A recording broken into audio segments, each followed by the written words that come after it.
Good evening, good afternoon, good morning, wherever you are across the world, and welcome back to SimPlay Motorsport here for week number 8 of the Pro Series. We are live at the night race here on the land of the rising sun. That of Japan, Suzuka is our destination for today.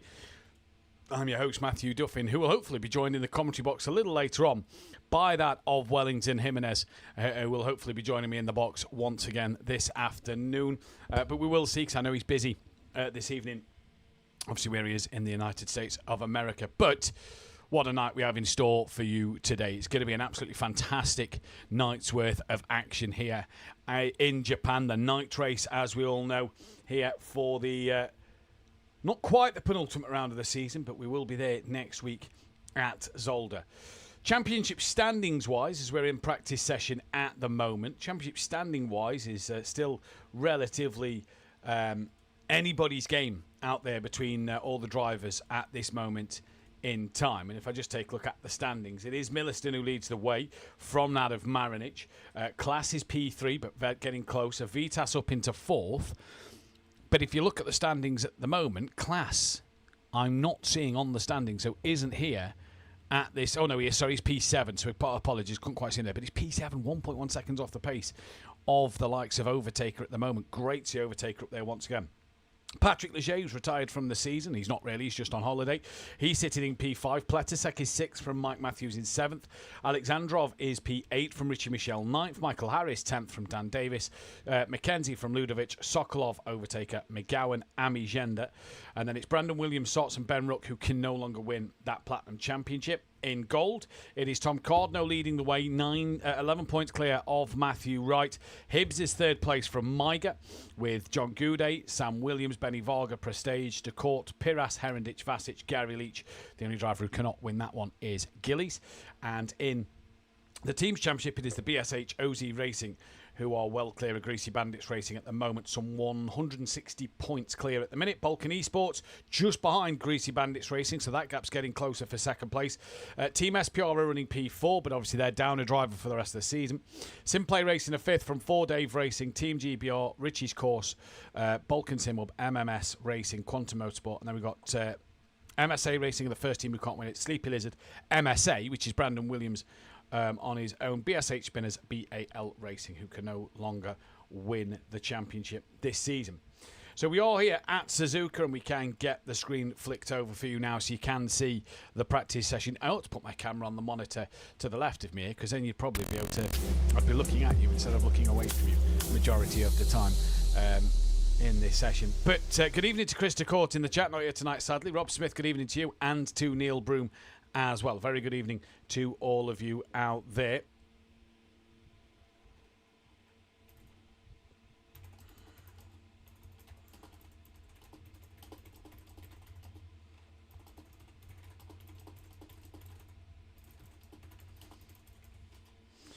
As we get ready to go here for today's racing action. You can see at the moment there's only 19 drivers. We're expecting 20, I do believe it was, on the grid. So bit of a drop-off, as we've seen over the seasons in Pro. But the last couple where we've seen great numbers in Pro, the Pro curse has bit us once again and has decided to take a few drivers away for this week's race here. And just a reminder, if you are a part of our Patreon, you can get yourself signed up to our brand new Le Mans Ultimate Season. Season 2 has gone out today for the Patreon, so if you want to get signed up to that one, which will be starting on the 8th of September, you can. It will go out to the rest of our Discord on Monday, and then it will be open to the public 2 weeks after that if the sign-ups are not full. So get yourself signed up to the Patreon, and you'll be able to there find out how to sign up to get the early access sign-up, on the LMU lobbies then. So it's Overtaker currently the fastest man out on circuit, currently in the pits, from Vitas, Harris, and then Tom Cardno, the gold driver, who's had some great pace. Didn't show the best of race paces last week at the Nürburgring, but qualifying-wise recently has been fantastic. Has really been a joy to watch over the last couple of weeks of racing. We've then got Sokolov running in 6th from Class, with Miga 2nd in gold and 8th overall at the moment, currently just finishing a lap, doesn't improve. Richie Michelle is 9th from Ami Gender. Dan Davis down 11th from Mike Matthews. Hibbs is 13th from John Goudet. and then Prestige running in 15th place from Benny Varga, Matt Wright, and then Sam Williams with Piras yet to get a lap time on the board as well at this moment in time. So we'll have to wait and see what happens come the qualifying session. It's going to be a pretty quiet qualifying session with obviously only limited cars out there on the circuit.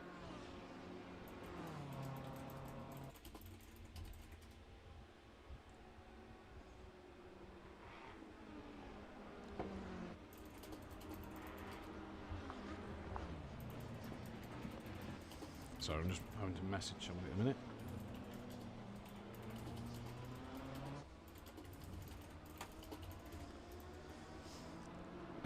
So at the minute, obviously qualifying will be a little bit quieter. Robson was saying, hope it's as slippery for the pros as it was for the Pro-Ams last night. A few of the drivers I was chatting to before coming on air have said that it is quite slippy out there at the moment. So it seems to be that even though it's not quite cool, it's 28 degrees Celsius. Yes, it's cloudy, the track is optimum, but it does seem to be a little slippery out there in this race at the moment, or in this practice session at the moment. So we'll see what qualifying and the race does then bring.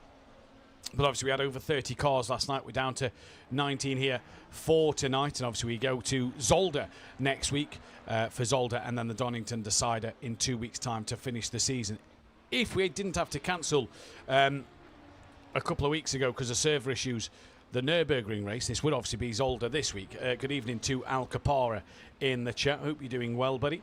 So yeah, so it's going to be an interesting night's worth of action, and interesting to see what strategies drivers will play up in these 90-minute races for us all here tonight. But Overtaker currently the fastest man out on circuit. Great podium for Overtaker last week and an epic battle at the Nürburgring, and I'm sure we're going to be in for much more of the same tonight. It'd be great to see Overtaker on that front row of the grid and possibly taking a race win. Good evening to Peaceful Stepdad as well. Hope you're doing well, buddy, and great to see you out there as well.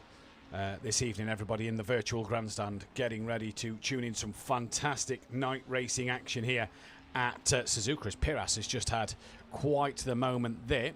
Let's go up to see his teammate Richie Michel, who is running P8 at the moment, just on the back of Hibbs. Hibbs was not looking forward to this race in the Honda, was looking more to Zolder than anything else.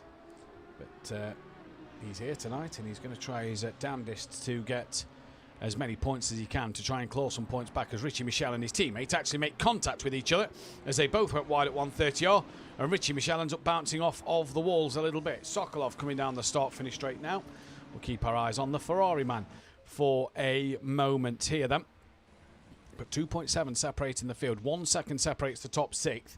Just shows how much of a difference this field is actually split up by when you consider the fact if you take a couple of drivers out of the equation, it all of a sudden just makes this grid look massively separated in terms of pace. It hasn't been that case all season long, but this track is very much a driver's choice kind of track. We know how good Overtaker can go around this circuit. He's proven it in the past, and well, I'm sure try and prove it once again here tonight, this afternoon. In fact, I didn't add, tell you what I didn't do, I didn't add Stardog to my most successful sheet for Suzuka. So while I find the Suzuka one, there it is.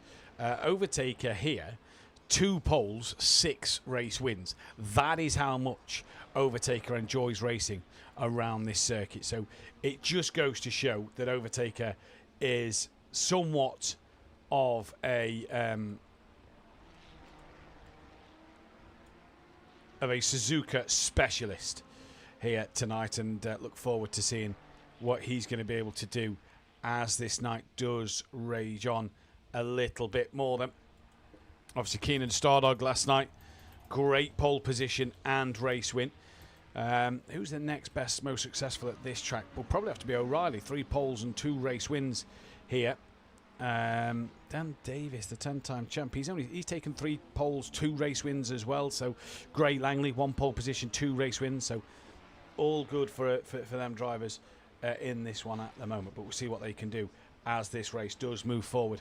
48 seconds left to practice. The drivers will be on their final laps, or if you're Sokolov, you might be able to just start one more final lap. Top 7 now separated by a second. Sokolov would love to try and get that one a little bit closer once again. Let's just go down to Sam Williams. He's in the pits. Piras still out on the track, as is Hibbs. Mathew's in the pits. There is Dan Davis, 10 times a champion here at SimPlay Motorsport.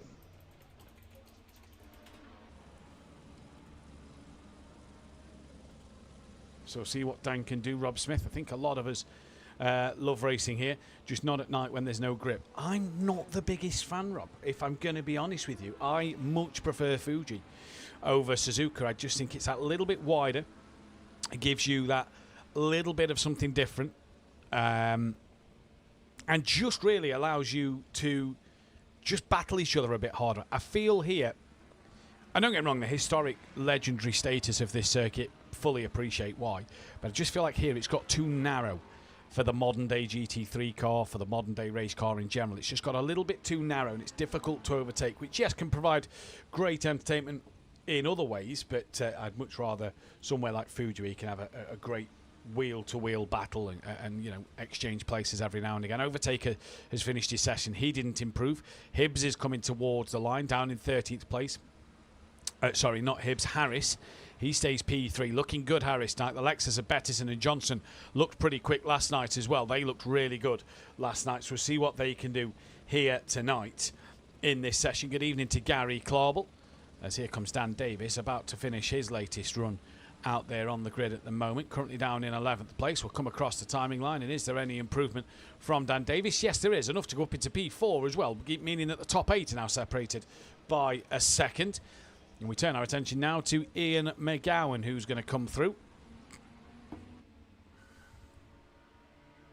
In fact, apologies, it's Sokolov, next man to finish up. Then it will be Ian McGowan. Sokolov didn't improve there, but this is only practice, so it's not it doesn't matter too much. Piras, though, no valid lap time set going into the gold qualifying. That could be huge for Piras in this qualifying session. If he can't manage to get a qualifying lap set now, what's he going to do come the start of qualifying? Well, qualifying is underway. The first car out on track, I believe, looked like the Porsche of Matt Wright. It wasn't. It must have been the Mercedes-Benz of Maiger. So we can ride on board with Maiger, who comes out of the pit lane. Tom Cardno, second one out the pits as well. So though we get into qualifying now, and we're about to get this session underway for the start of this race. Now, was it 20 drivers? I believed it was 20 drivers, but I'm not 100% sure. Yeah, it should be 20 drivers, so I'm not quite sure who's missing at the moment. Ami Gender, I'm not seeing out there. Oh no, he's there in 18th place. So Ami Gender is out there. Just having a look. Benny Varga, yeah, he's down in 17th. Herendich is the one I can't see. So Herendich is the one missing from that list at this moment in time.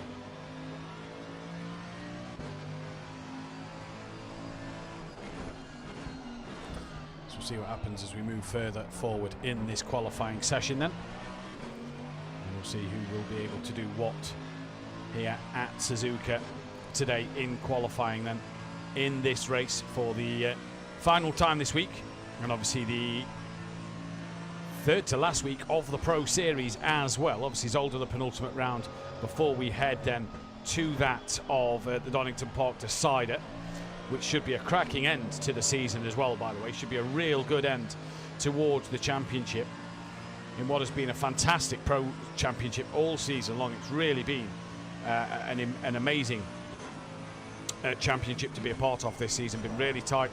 We've seen a lot of different race winners out there this season, so should be a good one to see what the drivers can get up to. And obviously moving in towards season 12, we'll get the grid order sorted out over the next week so that we can get a grid order, a calendar made up for you for that Donington Park race, so we'll then be able to know where we're potentially going to in season 12 and have some idea of what the calendar will look like for that one, with night races and with the likes of the order of the calendar. So let's see what that will look like in a week or two's time. We'll get that one sorted for you. But Maiger now on his lap. He's just coming up through the snake at the moment, in towards the anti-bank curve as it's known. Before you just climb up the uphill once more, turning left through the double left-hander of Dunlop. Long old corner. You need a decent run out of here because it's only a short straight, but you run too wide in the middle of Dunlop, you compromise yourself coming into the Degners. Degner 1 and 2, the only figure 8 configuration circuit in the world, I do believe. As you come under the bridge through Degner 2, up through this little kink on the right-hand side, braking just as you turn through it towards the hairpin corner. Keep it nice and tight, get a good exit before you head down towards 200R. Not as tight as 130R, flat out all the way around.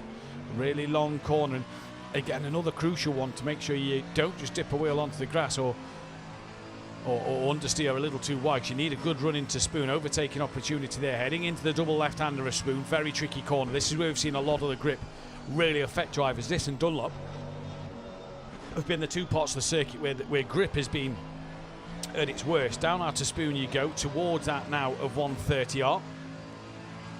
You come all the way down, are you flat as you come through? Little lift maybe there for Maiger. Through 130R, nice usage of the curb on the outside and in towards the Casio triangle you go, or the chicane as we know it. Currently the first man who will set that flying lap time. Down towards the last bend he goes. What lap time will that of Maiger set in this session? We'll find out in just a moment. Thomas Cardno just behind him. Maiger comes across the line and doesn't actually set a lap time neither. Will Tom Cardno? Yes, Tom Cardno does, and puts himself on provisional pole at the minute. Here comes Benny Varga. Does set a lap time. Matt right now next to the line. He comes. He puts himself up into P2, 7 tenths off the back of Cardno. Here comes Hibbs, moving up to P2 now. John Goudet, he moves up into P number 3. We've then got Sam Williams trying to work his way down towards the timing line. Crosses it now. P6 for him.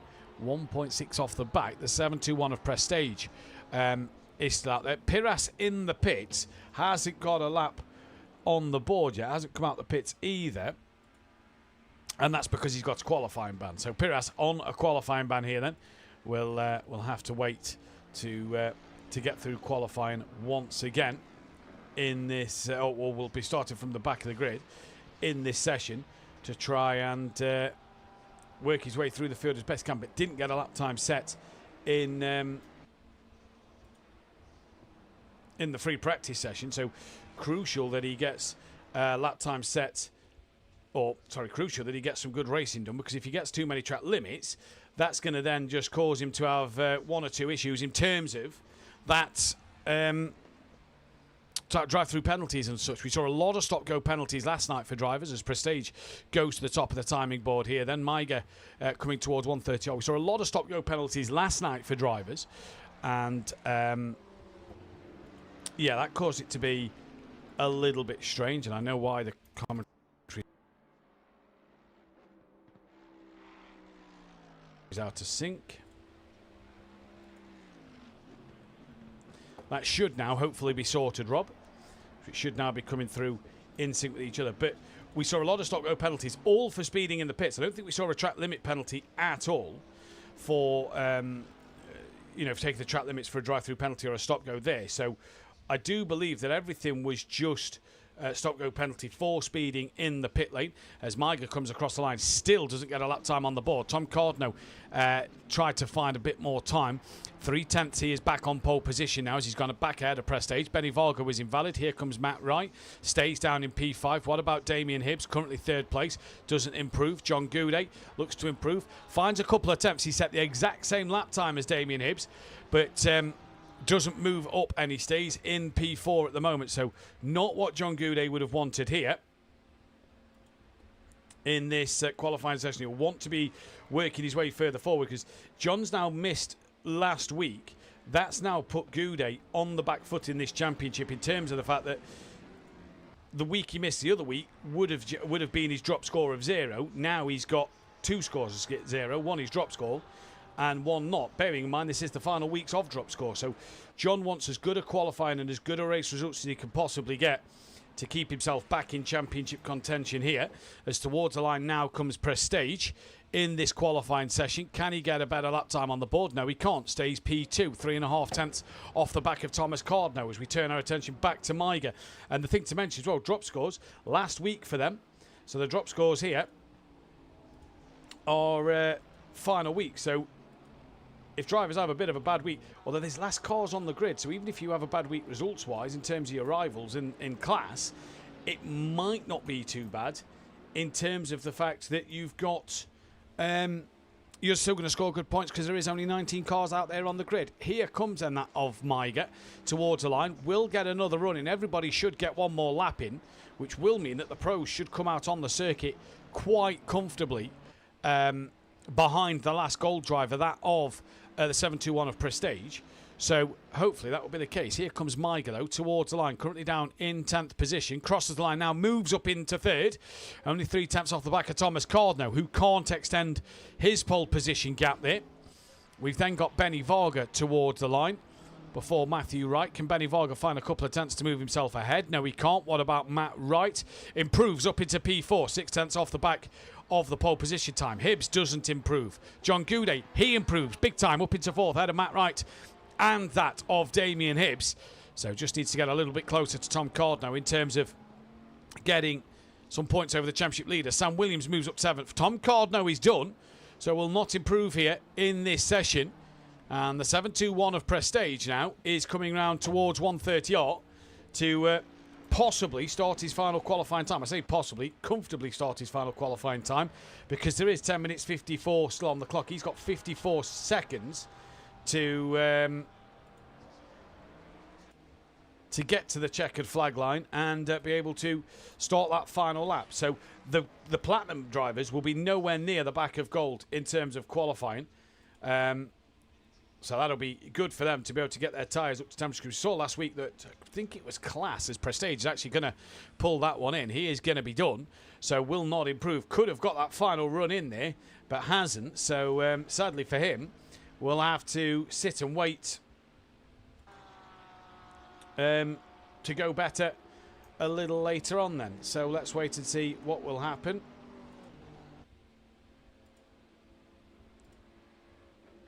As Maiger comes through 130R towards the Casio triangle for the final time in qualifying for him.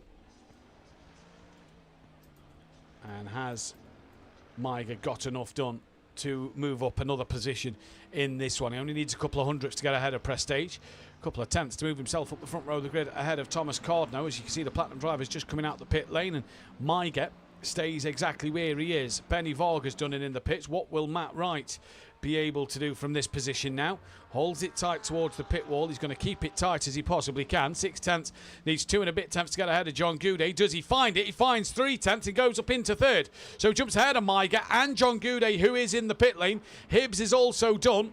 So all the gold drivers are done in this session.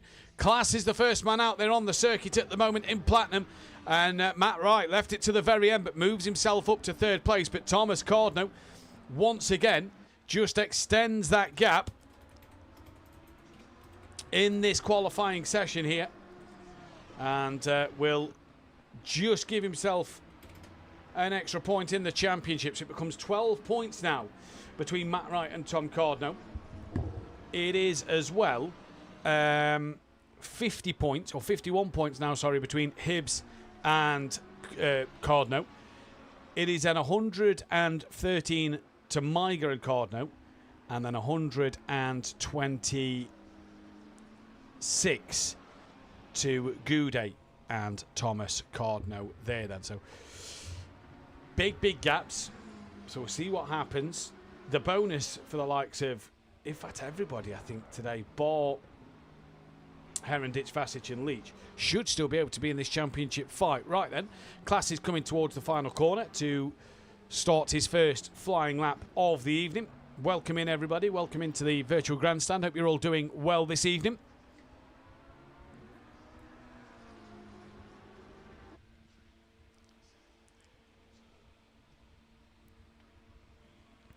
So Class, the first man to start a lap then here.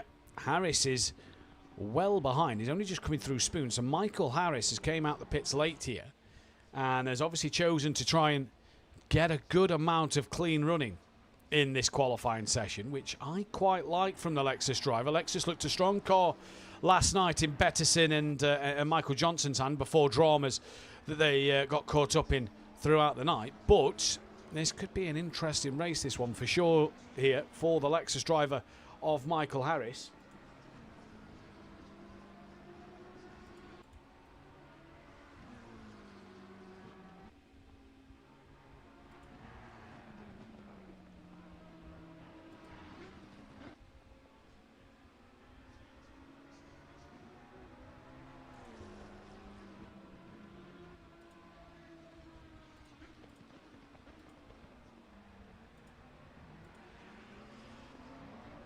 You'll have to persevere with me tonight because I am on my own. And obviously there's not a lot happening in qualifying at the moment. In fact, if you missed it last night, let's go through it again actually. Let's go through the calendar for Season 2 of the Le Mans Ultimate season.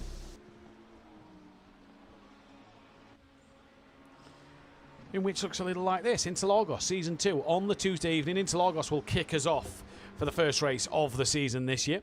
On the 8th of September, the morning race will be done at Imola before heading to Fuji. The classic layout with no chicane at the very end will be round number 3. Kota will be round 4 before Daytona, brand new to Le Mans Ultimate, Daytona road course. The night race, the old home of SimPlay Motorsport, well back on Project Cars 2, that will be round number 5. Spa-Francorchamps for round number 6. Silverstone will be round 7 before Sebring round 8. Laguna Seca round 9, and the evening Qatar race to end the season off. 10-week calendar this time for LMU, and that is because of the Christmas and New Year period that we have coming up. Which would have impacted Season 3. We'd have done a couple of weeks, had a few weeks break, and then come back for a couple of weeks. So we decided to extend Season 2, just have a bit of a longer break between Season 2 and Season 3, but we will put on some one-off events throughout the off-season after Season 2 for drivers. For that, obviously, the ACC calendar will come out. We'll try and get that out for the week of Donington to really look at what we could get for Season 3. Sorry, I was thinking of something else then. For ACC, the calendar will come out by Donington. Obviously, their calendars are going to be off sync with each other due to the fact that LMU has finished already, and they're into their second week of their 6-week break. So they will be back rather soon for that one. So they will start, I believe, so with this pushing back this week, let me just double check this. So it's all at Donington. So 1, 2, 3, 4, 5, 6. So Donington will be back on the 6th, 7th and 8th of October for a 10-week calendar. 1, 2, 3, 4, 5, 6, 7, 8, 9, 10. That will finish then at the 10th of December. So that will be that. And then obviously they'll then have a couple of weeks off. They'll have their normal 6-week break, and we'll get both seasons running simultaneously in this session. Next season as well, whether it's LMU stays to 10 races or drops down to 7. But as you can see, qualifying at the moment out there, it is Vitas, your current pole sitter. Klaas is coming towards the end of his second flying lap in this session here then. Down towards the start-finish line, Klaas will go. The 933 is next to Richie Michel, who's currently running in that 4th position. McGowan's running in a solid 3rd. Klaas to the line improves, but 1500ths off the back of Vitas. Here comes Richie Michel, also improves, but doesn't go close enough at the moment. Overtaker, man to watch, back up into P3, so a good lap from him. As Dan Davis is about to come towards the line. Dan Davis moves up to 7th. Vitas doesn't pull clear of pole position at the moment. Mike Matthews towards the line now. He stays down in 8th. Amigenda moves up to 14th position.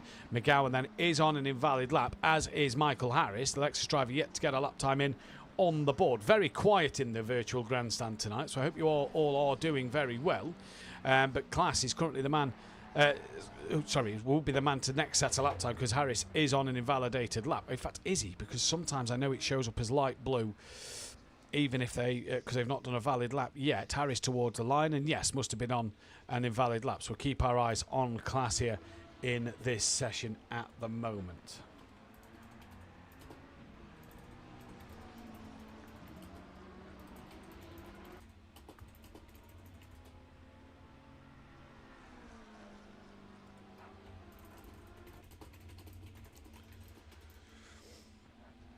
So hopefully Wellington comes and saves the day, because there's not really a lot of chit-chat in the virtual grandstand at the minute, and we're qualifying raging on. Yellow flag, not sure who that is. Just looking to see if any of the golds are in the pits. Can't see any of them in the pit lane.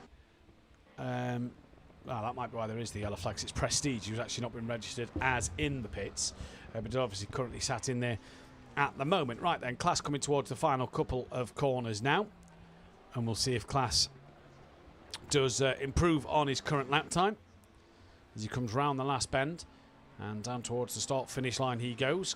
We'll get one more run in, so everybody should get one more run in. Even Michael Harris should get another lap on the board here.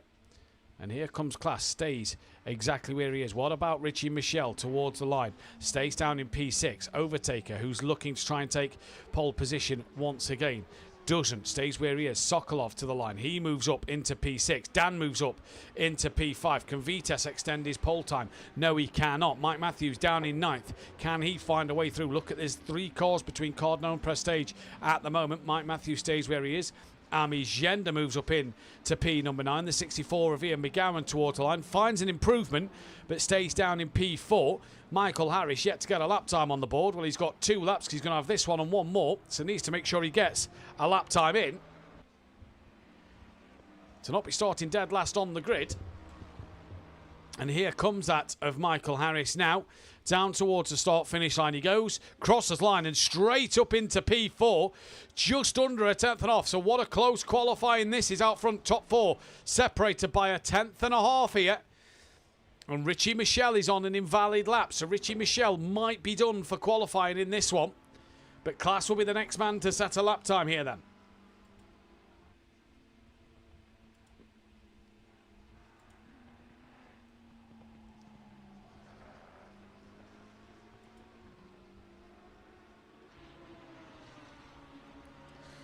So out to Spoon comes Class towards the 130R corner. And what lap time will he get done? We'll obviously go to a break just before that of the start of the race. The drivers will be able to have a 11.5 minute session break where they'll be able to go to the toilet, grab some drinks ahead of the 90 minutes. Make sure you don't go anywhere at the end of this qualifying session, because there will be a bit of a break coming up. As here comes Class then once more. Richie Michel hasn't got enough time in the bag to get another lap time in. Here comes Class, who doesn't get another one in as well. Does he take pole? Yes, he does, by 0.3 of a second to Class. Pole position, overtaker in the pits. Richie Michel in the pits. Here comes Sokolov now to try and improve within a second. 1.220 off the pace. Can he get ahead of Thomas Cardno? Yes, he can. What does Dan Davis do? Moves back up into 6th. Vitas improves, but can't get close enough. That is Mike Matthews done in qualifying. Here comes Ami Genda. Does Ami Genda find any more pace out the car? Does, move up into 7th. So good lap from Ami Genda there. Ian McGowan towards the line. Crosses it. No improvement for Ian McGowan. And now we await for Michael Harris then in this qualifying session here,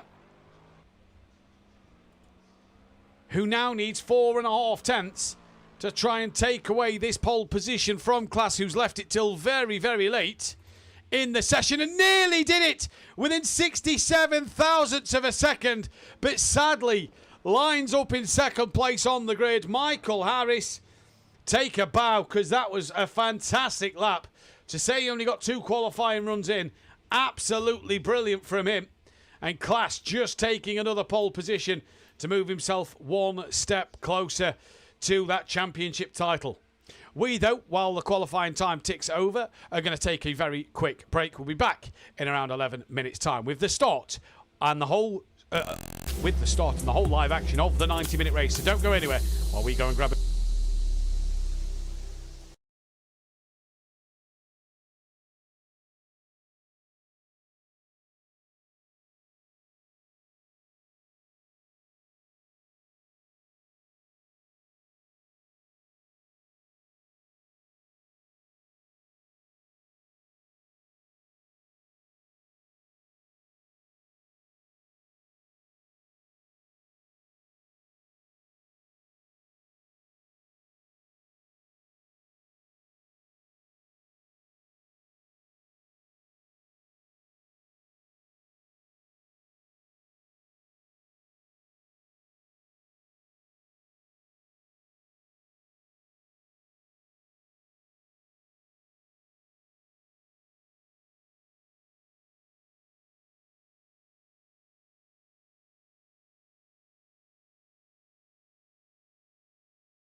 Welcome back then, ladies and gentlemen, to SimPlay Motorsport. We're joined by a very special guest, that of Mr. Beefy Jimenez's brother. It's that of Ramsey Jimenez. Welcome into the commentary box, Ramsey. Obviously, we've heard you on the channel before, back on the Nordschleife 24-hour for cancer research event. But I've just been messaging Ramsey whilst being off air, and just wanted to have a chat about with him about a race he was in on Tuesday night. Now, for those who was tuning into the stream last night will know that SimPlay Motorsport and Design Manchester are the proud sponsor of Ramsey Jimenez and his car, the Lap Legends Motorsport car, the Mercedes-Benz AMG GT3, on a league called the League by Foxteca, in which I have the privilege in commentating and broadcasting on a Tuesday evening, an American-run league. And Ramsey, it was your first podium on Tuesday night. Your first podium, not just for the league, but for what I saw in the comments in the virtual grandstand for your team as well. So a first podium for you. First of all, congratulations. Just talk us through a bit about bringing me in here for the comms box tonight. So honestly, it's a great feeling to get first podium in the AM Championship of the League by Foxteca. It was definitely hard fought throughout both races, including race 1, which helped set us up for race 2. It was a lot of just a lot of thinking going into what do you do during race 1 to set yourself up for race 2. You know, it was just a lot of thinking. And race 1, I just sat back, finished 7th, and then the grid reversed, the top 8. Similar how they do it in F2, started me on the front row, and that seemed to help. It seems like a lot of the quicker guys just, I had the pace with them during race 1. I just didn't have the positioning to be with them, but ran a good race off the start. It wasn't so good, but I was battling Colin Flynn a lot throughout that, and third place in the championship at the moment, Andrew Herschel, and even getting into a fight later on with Evan Davis. But a lot of things had to go my way throughout the race. One big key moment, I think, of that race 2 that probably helped secure the podium was after those two main ones that could settle down. But there was contact with the lead group, which was with Parks Miller, was it? And Andre Saba.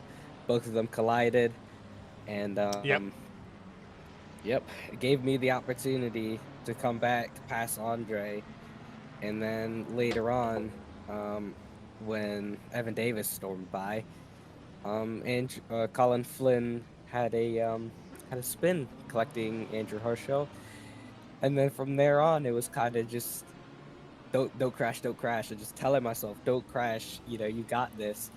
And then as soon as I crossed the line, I was tearing up, man. I mean, the third place just like that, it was a lot. Oh, we could see it.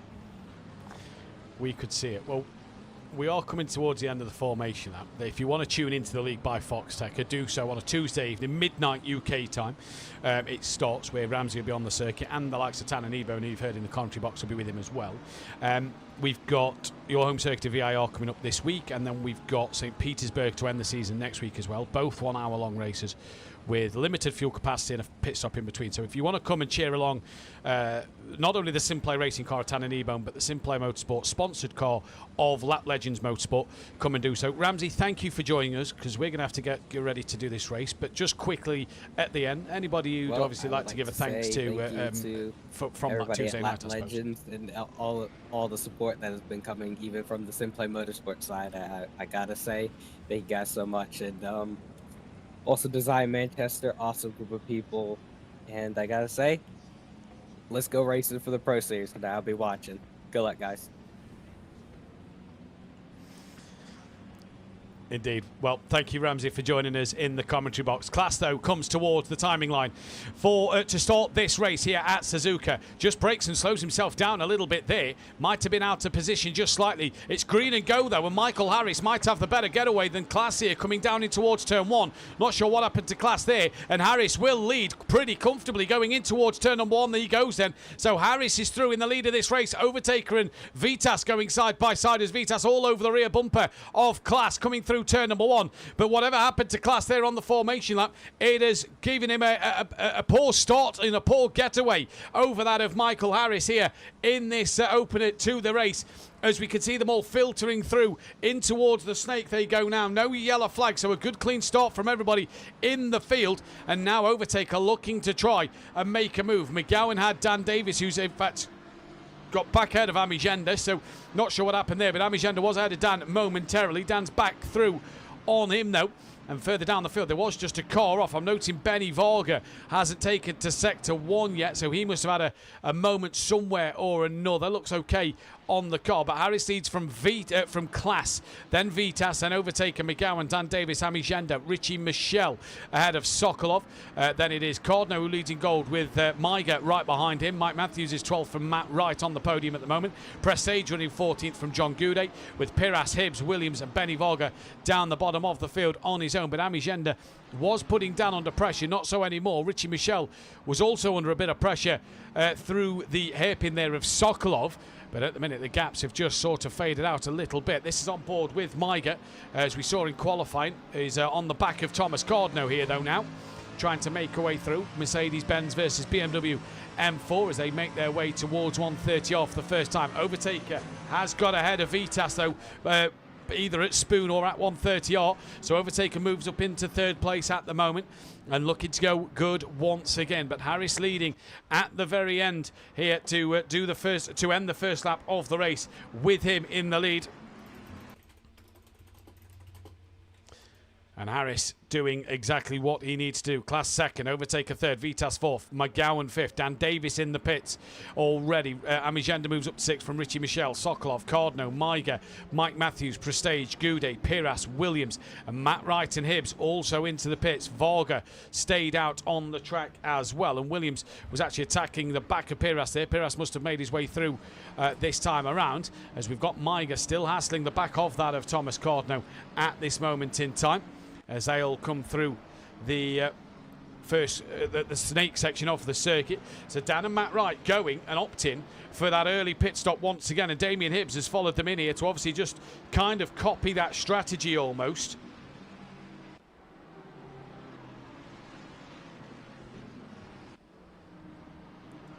So we'll see what he'll be able to do coming through. That's Sokolov and Richie Michel just further up the road. Harris has almost got a gap of a second to Class here.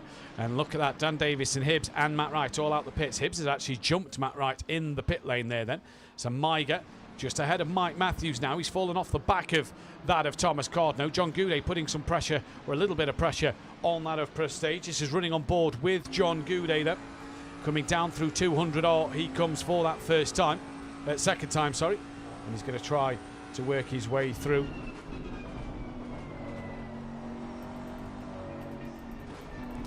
That is Prestige going a little bit wide there.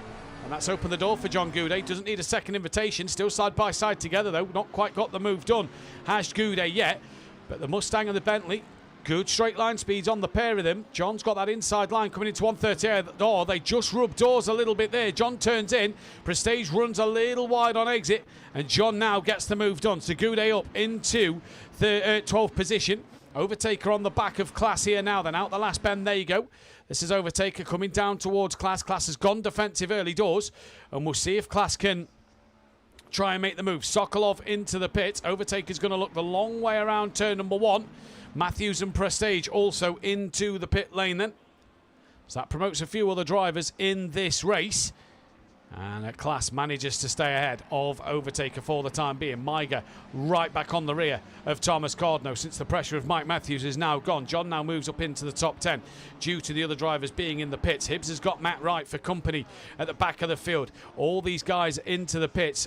Dan, Hibbs and Wright has already done their stop. Matthews, Prestige and Sokolov now into the pits for their first stops. Matthews is about to be, in fact he is away. Sokolov is already off the limiter. So Sokolov has been jumped by Dan Davis, but has stayed ahead of Hibbs and Wright. And Mike Matthews as well comes out the pits ahead of Hibbs and Wright. So clearly the undercut not working straight away, especially so early on in this race. Battle between between Miger and Cardno still rages on. Class has dropped Overtaker a little bit, and Overtaker has fallen back into the clutches of that of Vitas a little bit. Prestige in there for a little bit longer at the moment in the pits. Matt Wright on the rear of that of Hibbs still, and Cardno still under pressure from Miger in the Mercedes-Benz.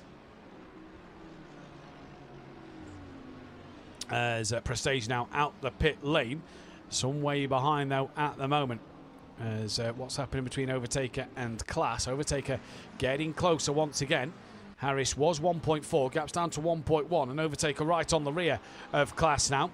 Class just going over the curb a little bit, as was Overtaker through 130R, well within the track limit, so it looked like from what I saw there. Both had two wheels still on the circuit, through the Casio triangle chicane, and down towards the start timing line they go. We saw Richard Betton and Michael Johnson's Lexus look pretty rapid last night, and this might be the case for Class, for Harris in this one tonight. 1.1 is the gap. Overtaker still behind coming over the line. Richie Michel on the rear of Amigenda right now coming over the line.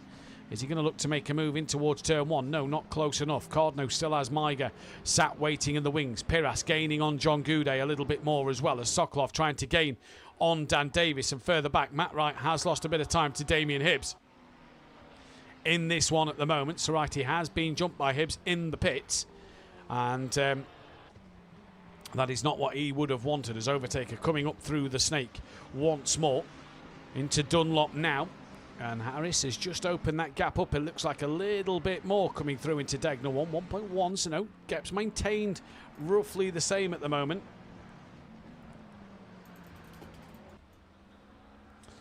There's good evening to Hulk Bonner in the chat. Hope you're doing well, buddy. And Overtaker getting closer to the back of Class's car in this session at the moment, but can't yet make a way through. What's happening back down with Amigenda and Richie Michel? Richie Michel right there on the BMW, as is Cardno on the back of Miger, and that's bringing John Goudet just a little bit closer now. In fact, Miger has got ahead, there, of Thomas Cardno. So Miger has got past and into the net lead of gold here, and John Goudet is only within 1.6 seconds of that of Thomas Cardno now. So again, Cardno's great qualifying pace not yet turned into that great race pace so far. Piras further back, Sokolov on the rear of Dan Davis, putting him under pressure, immense pressure as well at the moment. Matt Wright a little bit closer to Hibbs once again, and Class is within a second, but was very wide through 130R there. That would have cost him a bit of time, and that will put Overtaker right onto the rear of him. Needs a good exit from the chicane. He's closer this time round than what he was last.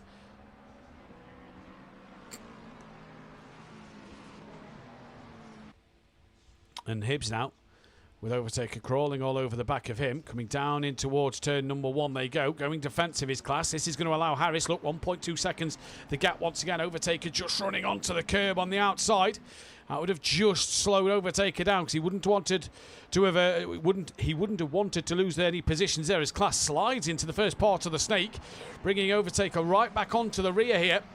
Amigenda still got Richie Michel behind him. Cardno's going side by side with John Goudet. Has the inside line for the first part of the snake though, and Cardno finds his way through at the moment and works his way up and John trying to work his way up another position, but Class trying to hang on in there from Overtaker. The gap out front has opened up even more now. It's 1.590 is the gap out front between Harris and Class in this race at the moment, as Class again slipping and sliding through the second of the Degners. McGowan kind of in no man's land almost. What about Richie Michel and Amigenda? Amigenda in the yellow and black BMW, fending off the stealth mode Lamborghini of Richie Michel. In towards a hairpin. Michel fancies a look, tucks back in behind, doesn't want to do it there. God knows, just pulled away from Goudet a little bit more as Piras thinks of a big dive on John Goudet, taps him wide, and Piras puts himself into a half spin there. That was a little bit of desperation from Piras, you have to say, and that one was nowhere near making the move on Goudet, and just sends one into the rear quarter of him. Didn't spin him around though. Sokolov on the back of Dan Davis now. Matt Wright closer to Damien Hibbs as they go on as well. An Overtaker still there with class in this one at the moment. And can Overtaker find his way through on the McLaren? Richie Michel really close to the back of Ami Gender's BMW. Trying his damnedest to try and find a way through. And Goudet's got all that work to do once again. But class looks like he's got a bit more of a gap now over that of Overtaker coming through the chicane. We'll see whether it closes up once again.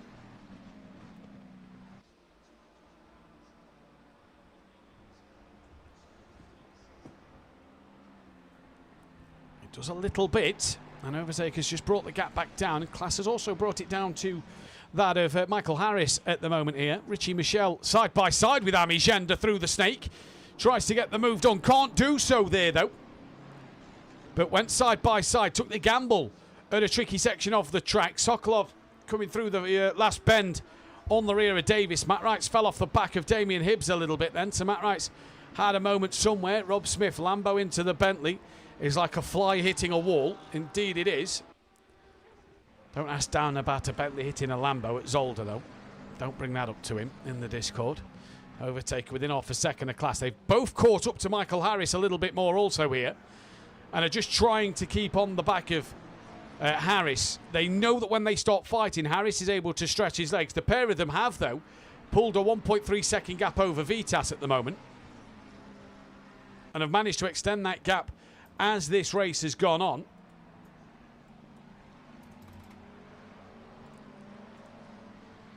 So we'll see how that works for Vitas in this race, whether or not he's able to stick with the cars ahead or not. But so far, class is the one who's doing the job at the moment in terms of defending, and has lost a bit more time to Michael Harris. Harris out front has looked electric. A flash of the lights there from Overtaker. Maybe just trying to distract class through 130R. Closest fight on the circuit, right? He's got the gap back down to 7/10 to Hibbs. Sokolov still within half a second of Davis. And Richie Michel within half a second of Ami Gender. Through the Casio triangle now goes Ami Gender and Richie Michel. Almost 15 minutes into this 90-minute race then. And Ami Gender doing a stellar job at the moment. Richie Michel not close enough to have a look this time around, you wouldn't have imagined. And I wonder when we're going to get our next round of pit stops in this race. That's going to be the big question. Sokolov gaining on Dan. That gap's now 0.2 of a second, coming into 130R. And a little wider than he'd have possibly liked to have been there, but manages to keep it pointing the right way and keeps his way on the circuit. And Sokolov getting really close to him. Matt Wright is all over the rear of Damien Hibbs at the moment. So Hibbs coming under pressure from Mathew Wright all of a sudden. We'll go back to the battle at the front as Overtaker still creeping all over the back of class in this race at the moment. Matthias Claes, class then. Just looking at the strategies, interesting read here on the fuel situations between a few of these drivers. So a very interesting read so far.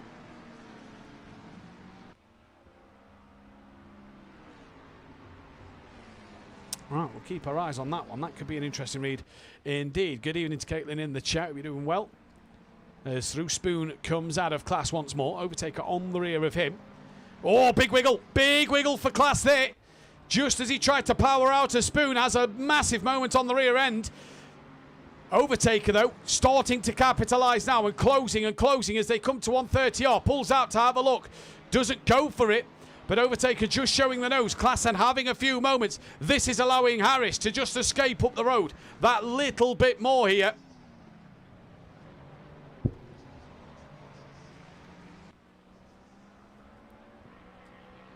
And at the moment, class is the one under pressure. Overtaker within a tenth of a second. It was 1.7 through the final sector.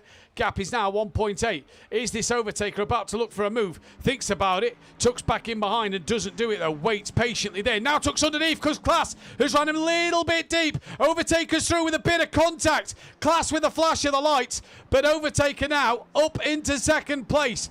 Vitas has got onto the rear of this fight as well. So can Vitas now start to attack Class? But Overtaker there just seemed to try and squeeze Class a little bit, but through he goes. Richie Michel has got ahead of Ami Gender. They've got Maiga with them. Goudet slowly creeping onto the back of Thomas Cardno once more as well. Dan Davis has pulled a little bit more clear of Sokolov. And Matt Wright, as close as he's been now to that of Damien Hibbs, out the Casio triangle. Has Matt Wright tried to get the momentum that he needs? Out the final corner they come now. And down towards the start-finish line they go. Is this Matt Wright about to mount an attack going into turn number 1?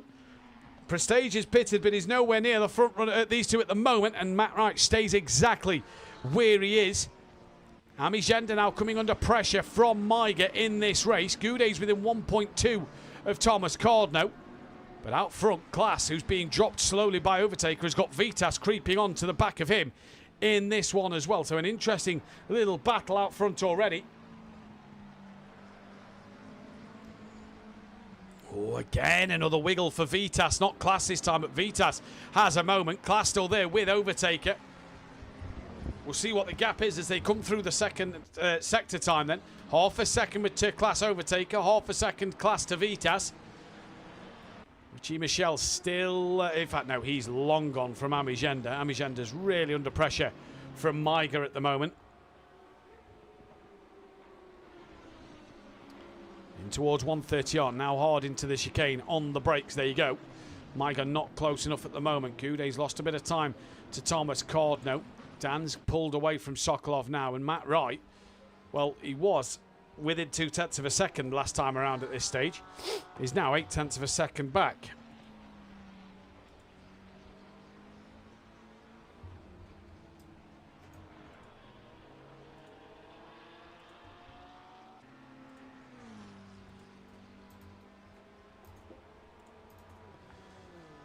So we'll keep our eyes on what Hibbs and Matt Wright can do in this one at the moment. Out front, though, Vitas definitely getting a little closer to that of Class. Class hasn't been dropped by Overtaker as well. 0.6 is not a big gap out front. And for Harris, he's probably licking his lips at the moment because 2.5 seconds clear out front. He couldn't have dreamed for a better start to this race. As Class a little wide, does this open the door for Vitas then? 12 minutes left until we're half an hour into this race, and Class late on the brakes, nearly into the back of Overtaker. Vitas going to try and dart up the inside, gets a little wiggle, and that's going to allow Class to keep the position and keep the momentum as through back goes Class. After he made the mistake at the hairpin, that could now allow Overtaker to get away. Car number 94 is that Sam Williams? Yes, it is. At the Degners, he's made a mistake. That's going to work in the favour of Daniel Davis and the pit runners as well. But Class there, who made that mistake, has just now cost himself potentially that position to overtake here.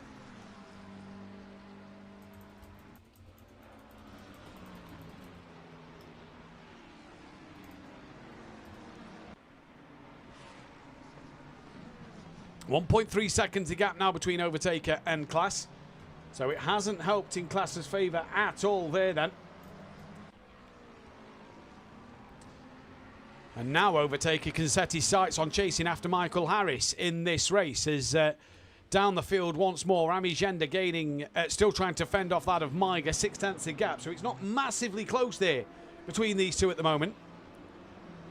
And you'd like to think that for Maiga, he's got a bit of work to do because one little mistake in trying to overtake, and Cardno is only just over a second behind, so he's right there. Piras within a second now of John Goudet. So Goudet's pace just a little hit and miss at the moment. At one stage seems to get at one stage he seems to catch up to the back of Cardno. At the next he seems to fall into the clutches of Piras. And for Mathew Wright, he's back within half a second of Damien Hibbs in this race. And for Matt Wright and Hibbs' strategy to work, they don't want to jostle with each other too much, because the more battling they do, the more that strategy is not going to work out in their favour. Class is over a second, just over a second behind that of Overtaker as Vitas closes right in under braking there.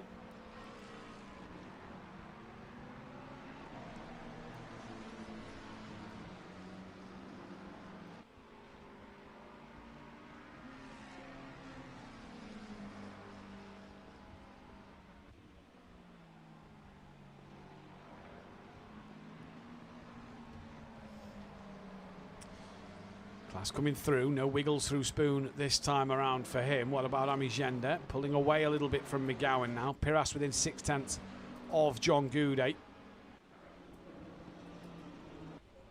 And Hibbs has still got Matt Wright crawling all over the back of him. Coming in towards the first of two Degners. Hibbs just on the rear. Sorry, Hibbs has Matt Wright on the rear. Runs a little wide through Degner too there, does Hibbs. Class has got the gap back down under under a second to Overtaker. And Overtaker's now 3 seconds behind Harris. So Harris just in absolute cruise control at the moment. Fastest man on the circuit. And the fuel reads for interesting reading at the moment as well. So let me tell you, it's a bit of a surprise to me.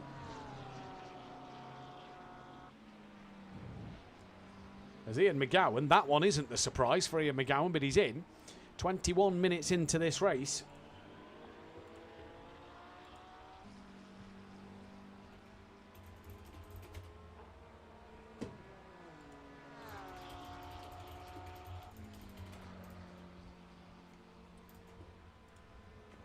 And is this now going to be Michael Harris to finally get a platinum race win? It's been a while since we've seen him win a race outright. Vitas all over the back of Matthias Class here. Ian McGowan into the pit lane. Let's just double check. He's not gone to number 1 yet. Dan Davis has gone through. So does Mike Matthews and Sokolov. What about Hibbs and Mathew Wright? McGowan having a long old pit stop at the moment. Yep, through they both go. And Prestige, who's coming up to 130R, as McGowan now is on the move. So McGowan down that order quite a bit. Amigenda back onto the rear of Richie Michel. Brought Maiga with him. Piras has dropped 2 seconds behind Goudet. Goudet's now 3.1 behind Cardno as well. But look at Class just getting a little closer once more to that of Overtaker.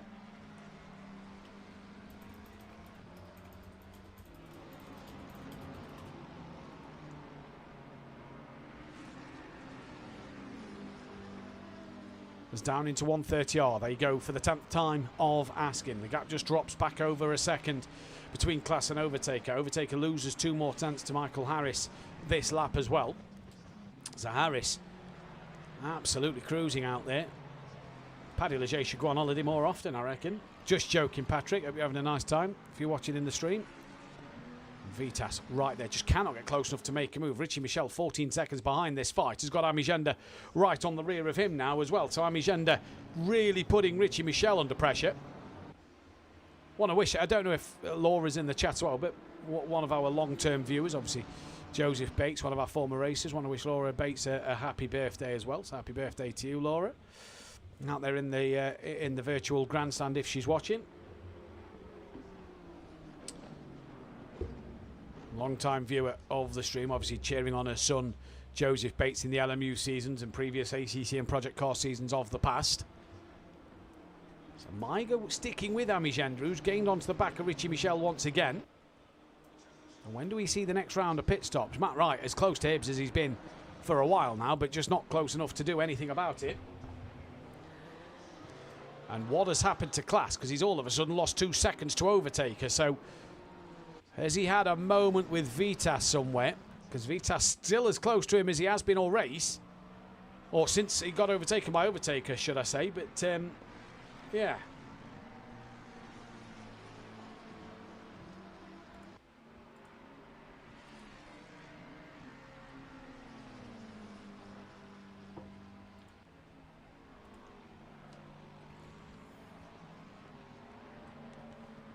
Remember, if you are new to the channel, hit that thumbs up button, the bell to be notified when we go live. Me and Wellington Jimenez will be back in the box next Wednesday night for the penultimate rounds of Pro-Am.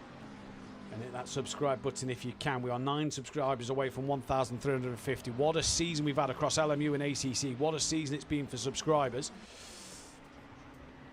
So if you could hit that subscribe button, really does help out the channel.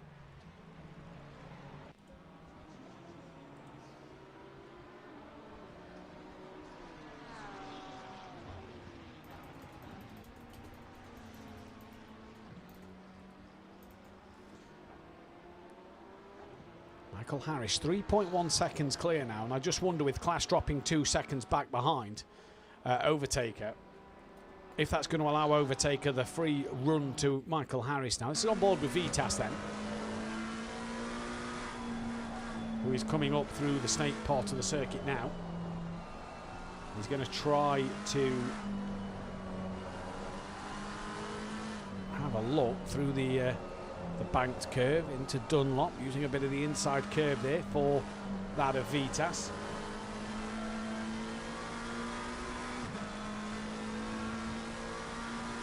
So far so good for him. That's just a little slidey through the second Degner there. A little slidey indeed. Fury's granddad Laura says thanks for the birthday wishes. There we go. So I assume Tony's on the phone to her, or she's in the virtual grandstand herself.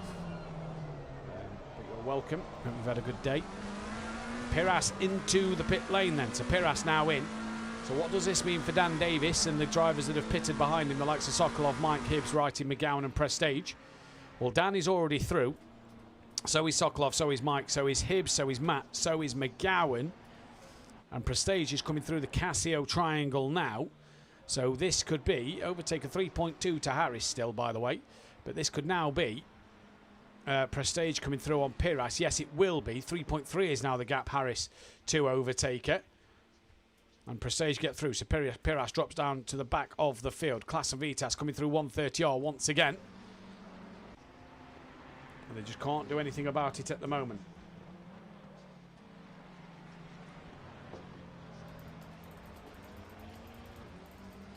Vitas gets a good run underneath that of Class here, though. And now he's trying to get up the inside, coming down in towards turn number 1. Piras still in the pits. So he's now got a lap down to the leaders. So a long old stop here for Piras. Vitas on the inside of Class, though. Well clear of Richie Michel. Class high on the curb. And Vitas makes his way through. So Vitas up another position and onto the podium now.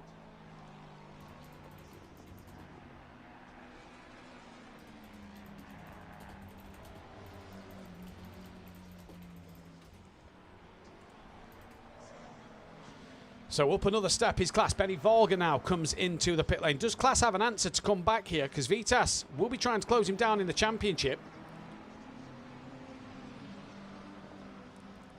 And Piras still in the pit lane. You remember back to last week, pitted early on, never came back out.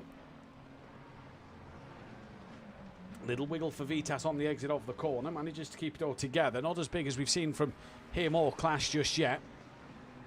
Piras still hasn't gone to number 1 yet. So long old stop. I wonder if he had some damage to take care of. Everybody's jumped ahead of Benny Varga at the moment as well. Will Prestige jump ahead of Benny Varga? Coming into 130R now. Benny Varga gets the number 1 on his screen and moves away. So Benny Varga now drives off and will be ahead of Prestige. Out the pit lane he comes. Matt Wright still stuck behind Hibbs, and they're as close as they've been for a while. And he's just trying to find a way through. But so what I mean with Suzuka, it is almost is follow the leader. Unless you can get that up, you know, the momentum on them. It's almost follow the leader. Fuji here, it can almost invite you into going side by side a little bit more. Class has already dropped 0.8 of a second off the back of Vitas. And Overtaker's got no answer for that of Michael Harris. And Overtaker's into the pits. So just almost half an hour into this race, Overtaker's into the pit lane. Now we'll see how long this pit stop is for Overtaker as Dan Davis going side by side with Sam Williams. And Dan Davis getting up the inside into Spoon Corner. So Dan has got that move done. And moves himself up ahead of now one of the pit runners who are yet, or one of the drivers who are yet to do their first of 2 mandatory pit stops in this race. So Dan Davis there makes his way through on Sam Williams. And Sokolov isn't far back either, but Dan now running up in P10 at the moment. Can he jump Overtaker with that early pit stop in this race? Overtaker still not yet gone number one on his pit stop. So his pit stop hasn't been complete, and Overtaker is going to lose out to Dan Davis here, and to Sokolov, and to Mike Matthews.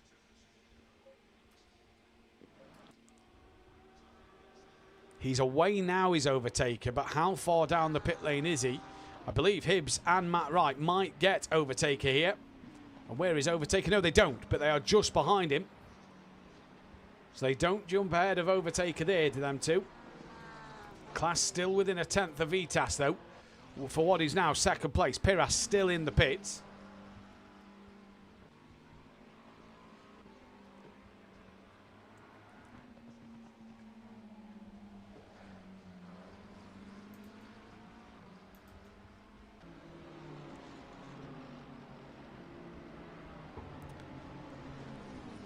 Maiga still hassling the back of Amigenda just a little bit, but Vitas, sorry, with Michael Harris now having a 7.6 second lead over these two.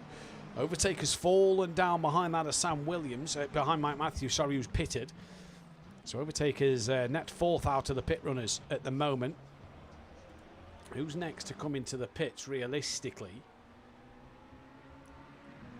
Obviously, I'm not going to give it away on the stream who is.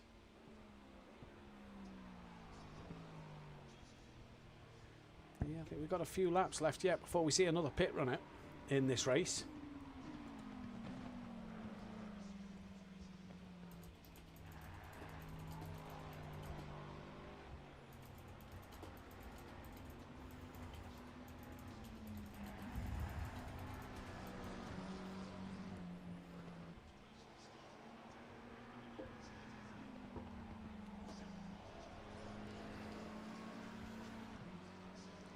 Vitas now looks like he's putting a bit of daylight between the pair of them. Hibbs has still got Matt Wright creeping all over the back of him. 2 seconds off the back of Overtaker, but I feel Overtaker will start to open that gap up to Hibbs. But Matt Wright here just cannot get close enough to make that move at all.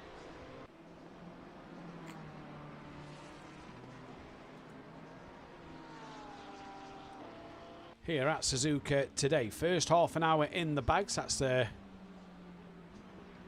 first quarter of this race done, if you will. The first third, sorry, of this race done.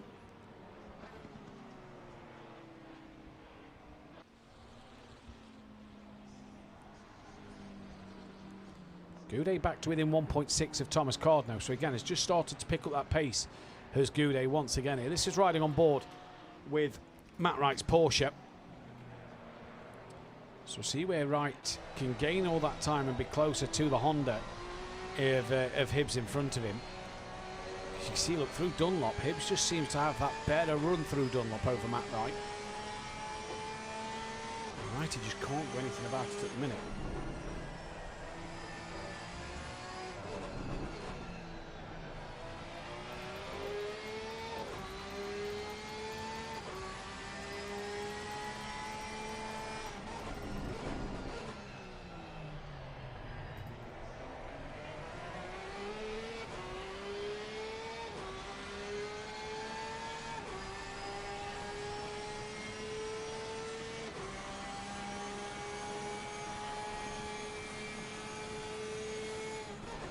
Further forward. Class still within that 3/10. Piras in for a very long stop. Is this 2 retirements in 2 weeks for Piras here?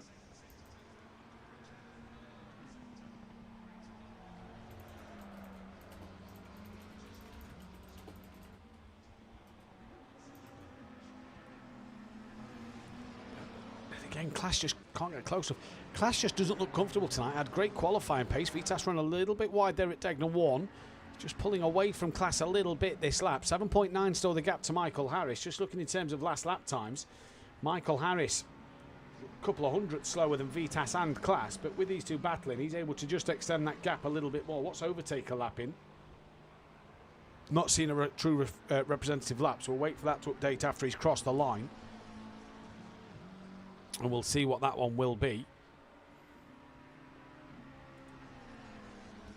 Nice quiet race though at the moment out there. Class very wide on the spoon curve. And again, nothing to be done about that in terms of a little wiggle. That probably seems to have made the car a little bit more stable for Class through there. So when he doesn't seem to take that curve, he just seems a little bit more twitchy. Has brought the gap back down to Vitas a little bit more, 0.3 of a second. Both very, very wide through 130 art. That'll definitely would have picked them up a track limits warning for sure there. As they was both very, very wide. Right, can we say overtakers first flying lap? 2:01.7 to Harris's 2:01.8. So, yeah, Overtaker just a tenth quicker, so it's not going to be enough for Overtaker to get the jump over Harris. Track has dropped, in fact, track and ambient have both dropped to 27 degrees.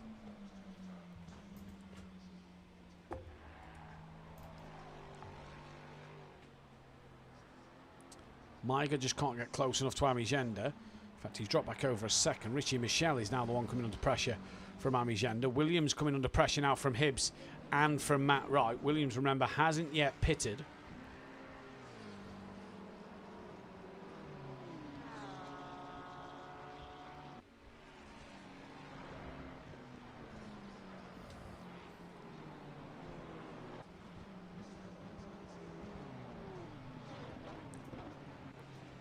So Williams just struggling out there at Suzuka tonight. Oh, he hits the last curb, has a bit of a moment, tries to sort it out, tries to get it stopped. Oh, nearly into the back of Mathew. Right there was Sam Williams. And has that allowed, though, somehow Matt Wright to get a run on that of Damien Hibbs down into turn one, right alongside, bit of a door scrape, but through goes Mathew Wright on the inside of Damien Hibbs. He now makes his way past that of Hibbs. Overtaker's got ahead and clear of Mike Matthews as well. Dan Davis has got Sokolov within 0.3 of him. But Sam Williams, big moment there. Go Balkans, go, says I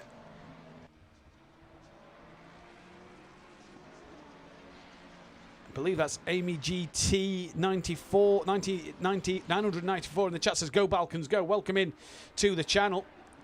So obviously cheering on that of Vitas, Overtaker, Amigenda in there as well. But Mathew Wright now will be set to his sights after Mike Matthews and hoping that that of Hibbs can't come back at him. And Dan Davis now all of a sudden under pressure from that of Sokolov. Now, if you remember to last night, the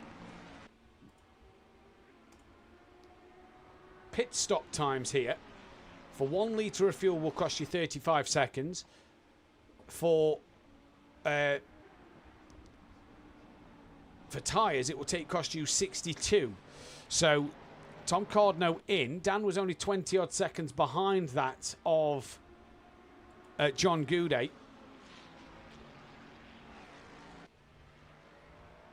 Thank you very much for the words there on the stream. And Cardno into the pits. Dan was 30 seconds behind Cardno.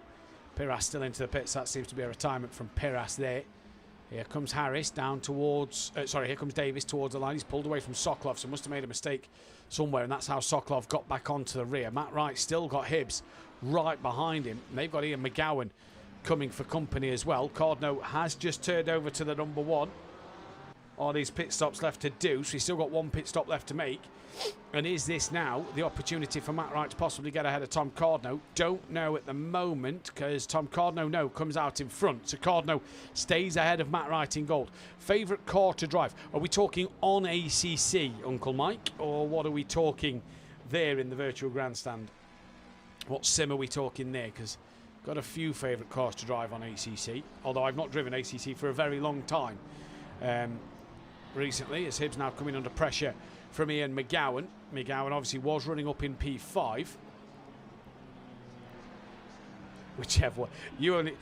Has the wheel of names been spun yet, Rob, for next season's car and colour combination?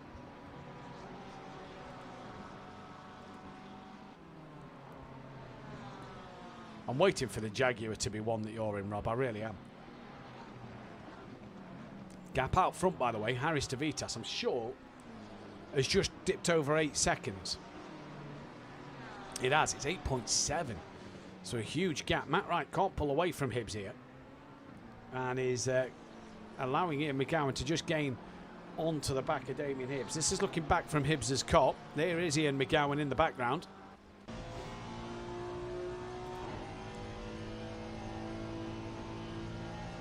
Back to the podium spots. Class is gaining on that of Vitas. Dan Davis has got John Goudet in the pits now, so that should allow Dan Davis to get through on Goudet.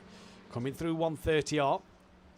26 seconds was the gap, so Dan should comfortably get through by a couple of seconds as well. What did I say it was? Can't honestly remember what I said it was now. 35 seconds. Yeah, Dan should easily get John Goudet done. Yes, he has.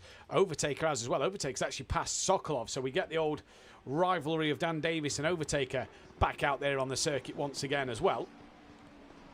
So this will be good to see. Matt Wright and Hibbs has jumped out of John Goudet. So Goudet's in for a long pit stop at the moment. Rob Smith saying colours will stay now for Kira. Lovely. Love that. I'm holding off on car spin until Donny week. Oh, interesting.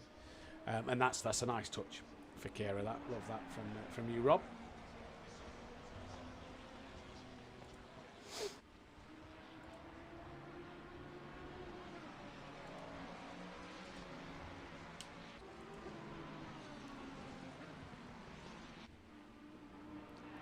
Harris has got a 10-second lead over Class, who's now 5 seconds up the road from Vitas. So as Vitas had an off somewhere, can't see any damage on his car, so may have just had a spin.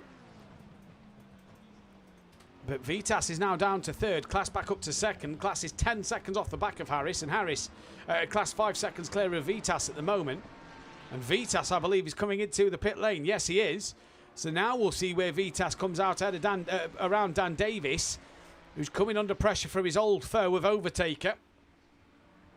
As they come through Spoon, approaching half distance of the race so far.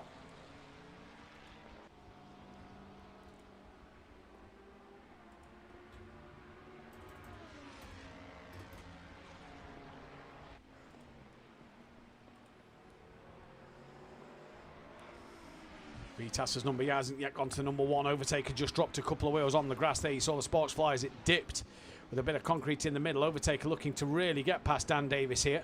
Can't do so though at the moment.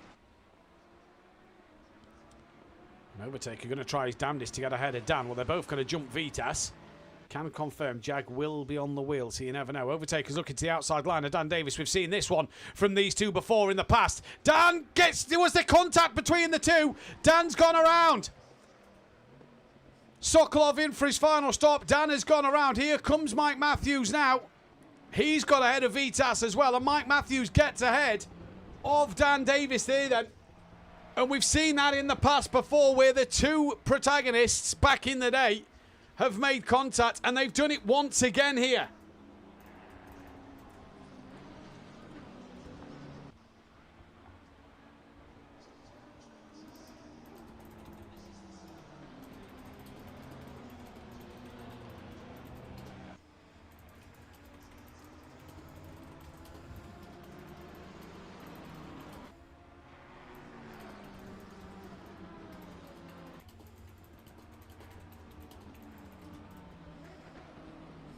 So Mike Matthews moves up another spot. Dan's tyres may be damaged. Class stays out on track. Will take the lead of this race as Harris has now taken his pit stop. Richie Michel, who has got Ami Gender pretty close to the back of him, with Maiga coming with them as well, I can confirm. So third, fourth and fifth. Net's third, fourth and fifth, granted, are all together. Overtaker, your net pit leader now. Matt Wright gaining on the back of Tom Cardnos. He started to pull away from Hibbs, who stayed ahead of Ian McGowan. John Goudet came out ahead of Benny Varga. Sam Williams still yet to do his pit stop. Sokolov has done his double pit stop, so he's done for the day. Richie Michel and Maiga into the pit, so Ami Gender up into second place. Where then is Overtaker? Harris having a long stop, so is this Harris taking tyres potentially in this one? A long old stop this for Michael Harris. 60 odd seconds though it will cost him. He's on his way out the pits now and should come out in clear air. He came out of the pits. He is behind Overtaker, but if he's on fresher rubber, he's got a good amount of track to go. And if Overtaker's got to do another long, lengthy pit stop by splitting it into thirds, Harris is pitted halfway through, so will surely have to splash and dash in this race. But we'll see what happens. Dan Davis has got Cordno and Matt Wright gaining on him now. Cordno and Matt Wright is for the net lead of this Gold Championship battle at the moment. Hibbs is running on the podium in gold. Did Goudet get ahead of Maiger? No, he did not. Sam Williams into the pits, so Goudet will get an extra place there, as will Benny Varga and Prestige. Sokolov a little bit further back from the rest of them.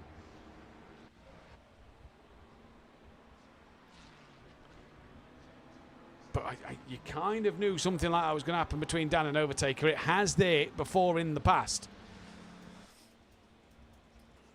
Class into the pits. What about Amigenda? Will he pit? And we'll see what happens to Class over Overtaker. But Harris has obviously had a long pit stop there. He's obviously taken tyres in this race. And we'll see when drivers come through for their second and final stop. Ball out of Amigenda and Class, who's still got 2 stops to make. Amigenda now into the pits also. Overtaker's coming through the exit of Spoon, as we are at half race distance now then. We are halfway through, not over yet.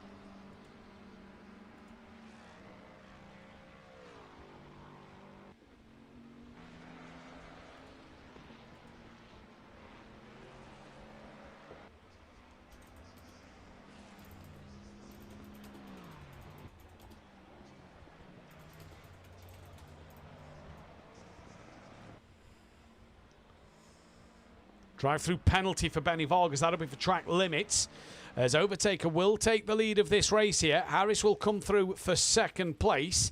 And is Mike Matthews, in his strategy, about to work to put him onto the podium here then at the moment in time? Class has just come off the pit limiter. You'll see Mike Matthews on the outside. Mike's coming down into turn 1. Mike does get ahead of Class. So Mike running on the podium here at the moment. Looking good for his money. What a drive this could be from Mike Matthews with the early pit stop in this race. Got to fend off Class, who's looked a little squirrely at times. He's got Dan Davis, Matt Wright, McGowan's not far behind, then Vitas on the rear of Ian McGowan by 7/10. So Class has jumped Vitas a country mile here. Benny Varga with that drive-through. That'll give Prestige and potentially Sokolov, maybe even Sam Williams, an extra place. But Harris within 2.1 of Overtaker. Mike third with Class on the back of him. Then Dan Davis. Matt Wright a little further back. Your gold leader. But Cordno is in. And Hibbs is in. And John is in for their final stops of the race.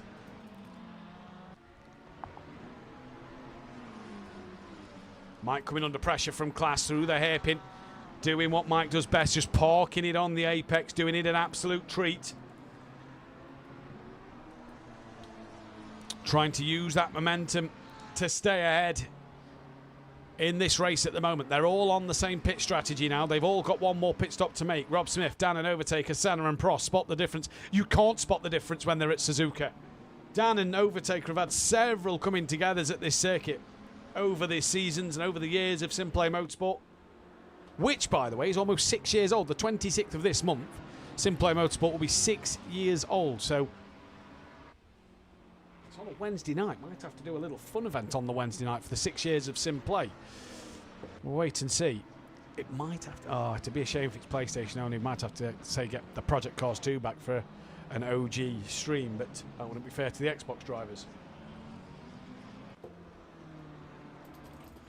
Mike Matthews in. Mike Matthews into the pits, followed by Matt Wright and Ian McGowan. Vita stays out on circuit.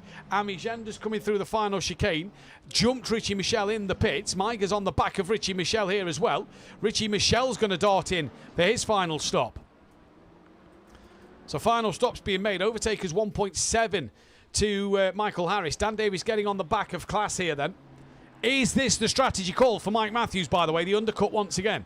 Is this the strategy call from him and Matt Wright to pull the trigger? Tom Cordno has tried the undercut on Matt Wright. Where is Tom Cordno on the track? Coming to 130R now.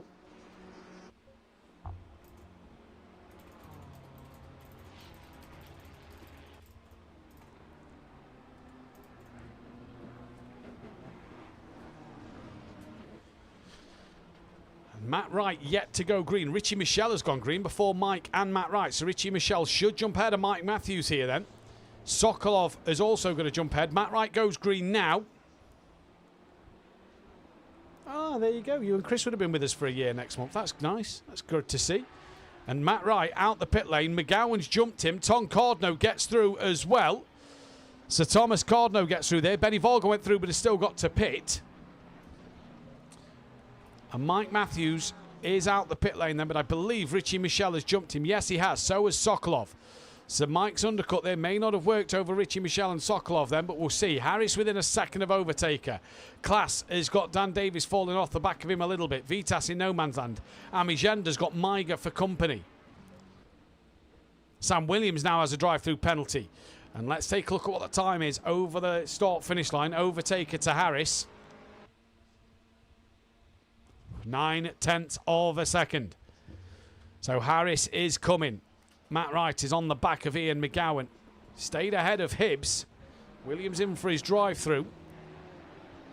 Where's John Goudet? Down in 17th. Not far off the back of these two, actually.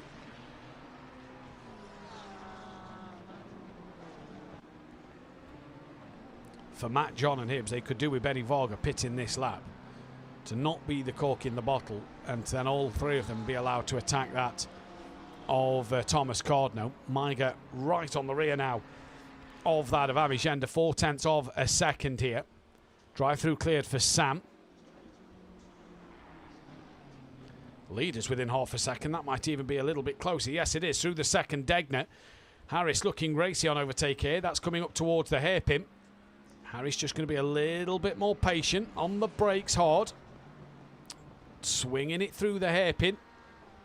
Now he's going to try and get that run down through 200R on the way to Spoon.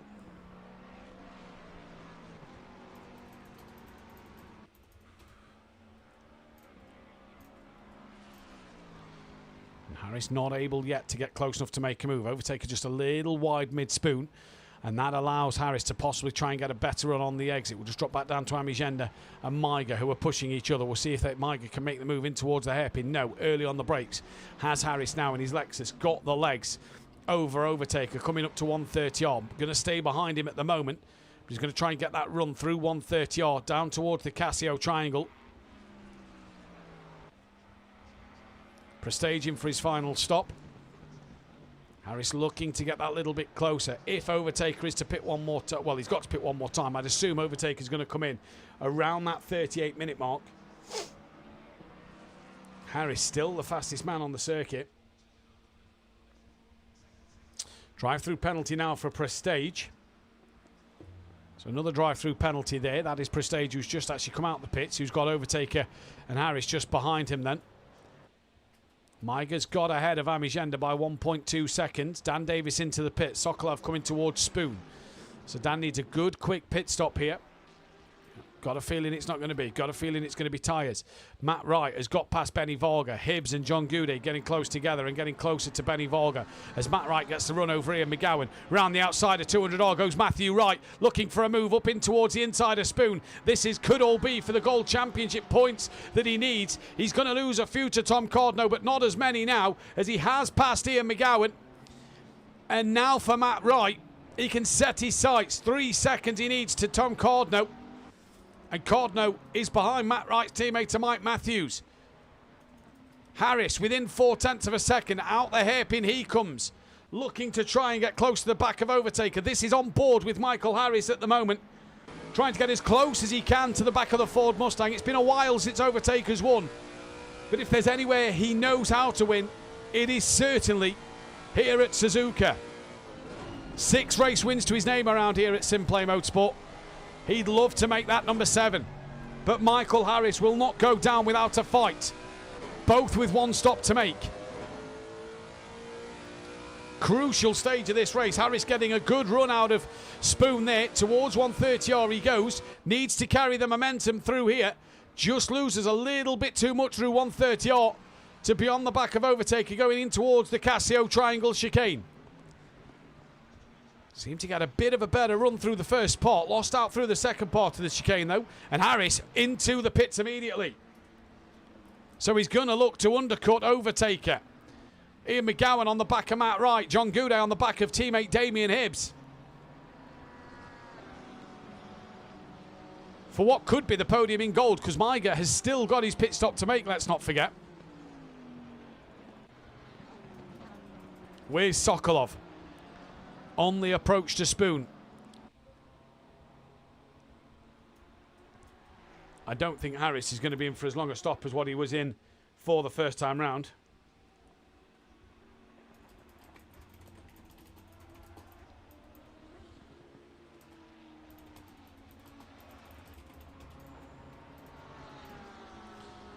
Harris is now away. He's out the pit lane. Did Maiger and Amigenda get through? I believe they did. Yes, they did. They're at turn number 1. So Sokolov nowhere near that of Michael Harris at the moment. So Harris sitting in the box seat. Will Overtaker respond? He's on the approach to the hairpin. Amigenda on the back of Maiger at the moment. 56 people watching. If you like what you see here, hit that thumbs up button to support the stream. Hit the bell to be notified when we are live next Wednesday and Thursday for the penultimate rounds at Zolder of the Pro and Pro-Am Championship.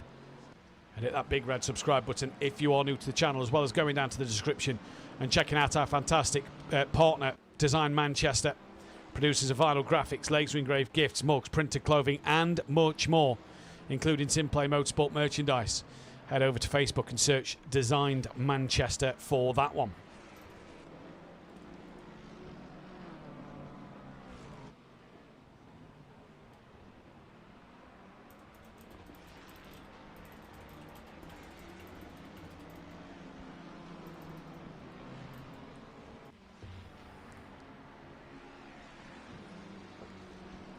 So Overtaker still not pitted yet.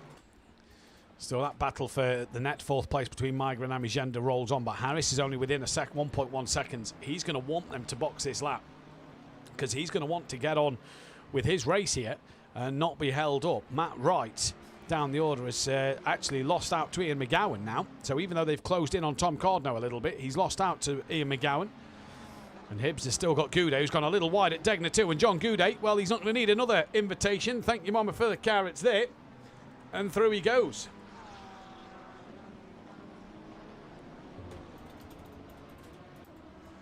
So John Goudet makes up another spot. Harris on the rear of Amigenda and Maiger. None of them two pitted, so that is not what Harris would have needed in this race. They've got the back marker of Prestige and Benny Varga, who's about to have a battle further forward as well. So this could work all into Overtaker's plans here.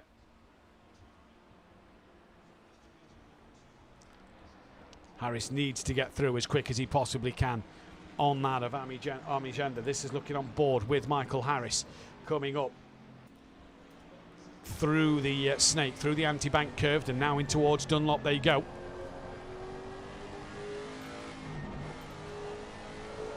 He's got to try anywhere he can to just look to have that opening to make a move. Possibly into Spoon over Amigenda's BMW, but the longer he stays behind them, and Amigenda, teammate of Overtaker. So we'll try and keep Harris behind as long as he can for Overtaker's sake when it comes to Overtaker pitting. Harris early on the brakes, gets it stopped, rotated through the hairpin. This is allowing Maiger to just creep away. Harris won't mind the fact that Maiger's pulling away from Amigenda a little bit, because it'll mean it takes him a little bit longer to catch him. Harris not close enough to the BMW at this moment in time. Matt Wright still on the rear of Ian McGowan. They're both slowly creeping in on that of Thomas Cardno. Hibbs still on the rear of John Goudet as well. That could be the fight for the gold podium in this. Remember, the silver background numbers, they are the gold drivers. Points are scored for overall classified for positions. Platinum in the white, gold in the grey.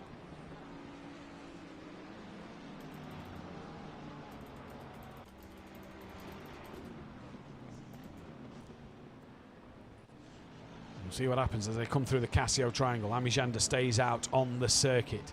Believe Maiger did, as well did Benny Varga and Prestige, who's done their stops. They're about to have a fight further forward.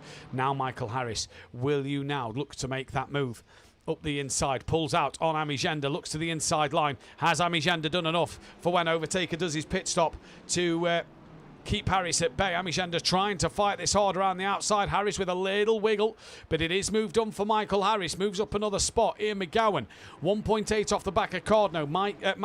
Matt Wright within 9/10 of Ian McGowan as well. So getting closer to the back. But now it's Maiger's turn. We've got Benny Varga battling with Prestige further down the order for 16th and 17th place. Top 5 and Sam Williams still need to do their pit stops here.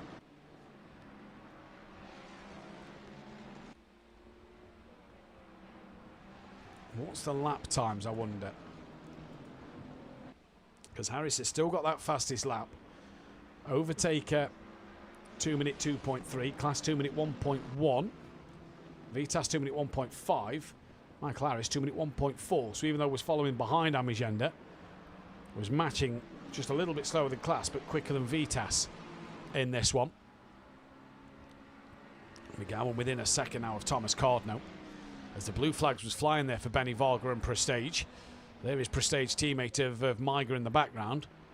So Maiger's going to be telling him to get out the way here. As overtaker now into the pits. This is the crucial pit stop for Michael Harris, who's got that lap traffic just in front. Cherry Moore in the chat, high or late in. Any early murders or stunning overtakes weak for the Mustang, is it?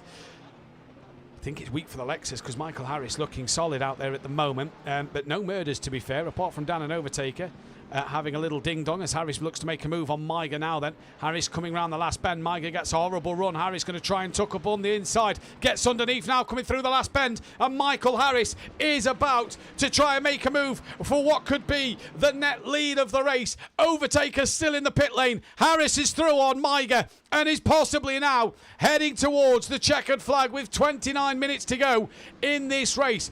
Cardno under pressure from Ian McGowan. Where is Sokolov? He's only just now coming into the Casio triangle.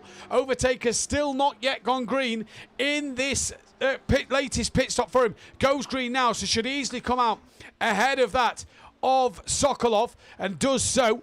But Maiger, who's slow on the rear of Michael Harris. Cardno now under pressure from that of Ian McGowan, and has Matt Wright just behind him as well.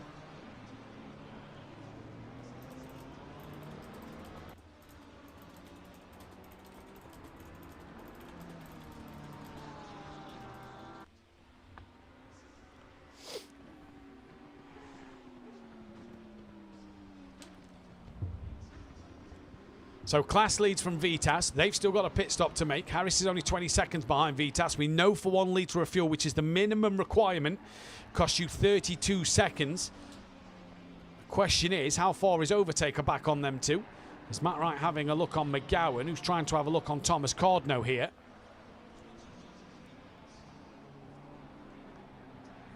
And this could be for the net lead of gold. Maiger still to pit in this race. So we'll wait and see when Maiger does pull that trigger.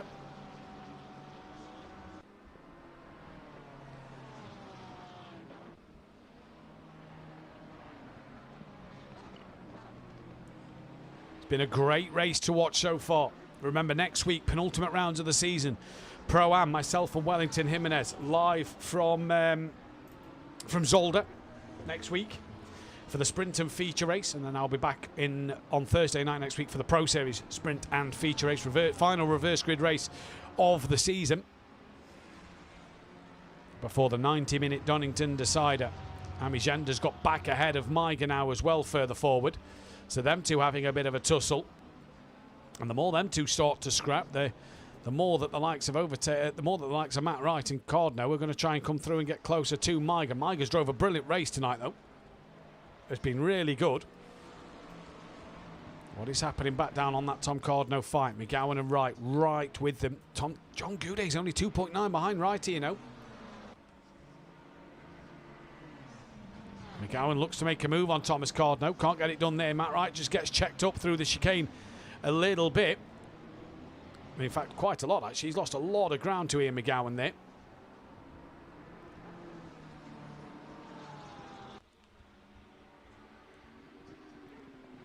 Here comes McGowan, has another look, thinks better of it though for the time being. Amigenda and Maiger, what's happening in that little tussle? Nothing at the moment. Mike Matthews has got His former teammate of Dan Davis gaining on the back of him.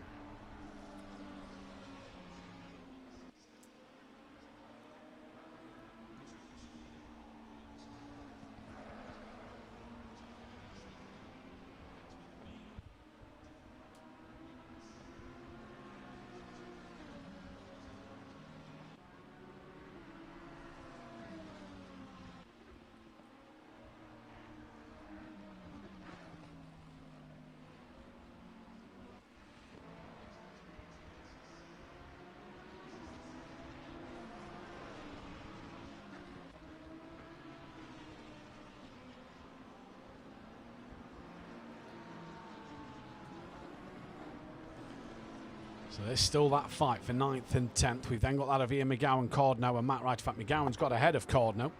So Matt Wright now chasing down that extra point. So that'll take points away from Tom. So the point that Cardno pulled back, he might just lose out on here.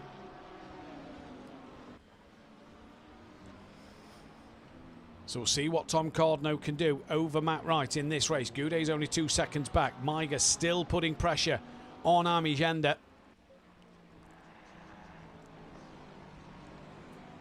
The question is have they got a big enough gap? Has Maiga got a big enough gap to Cardno and Matt Wright? I think he might have, you know, to stay in the net lead of this gold race. 25 seconds back to overtake. A +4, so that's 29. Plus another 4. There's your 33, so it's 32 seconds. So, yeah, I'd say that they have, depending on if Matt Wright can get ahead of Cardno, or if Cardno can get a move on as well. John Goudet's got the gap to 2 seconds. Dan Davis within half a second of Mike Matthews now, so these two reigniting their old battle.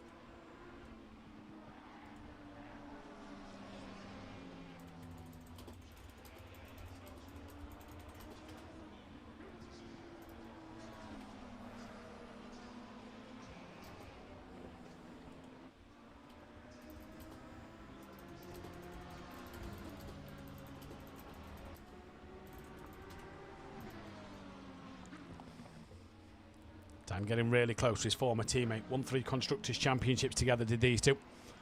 Dan giving him the flash of the lights, the hurry up, if you will. Harris within 20 seconds now of Vitas.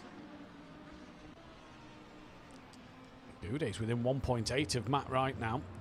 So Wright will need to get a move on with this over Cardno. This is exactly what Goudet needs. He's already beating Hibbs. Needs to get ahead of Wright and Cardno and Maiga now, though.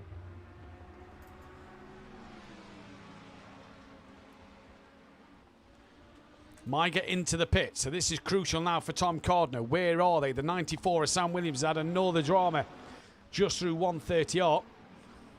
Spoon it is for Wright and Cardno, who are nose to tail here.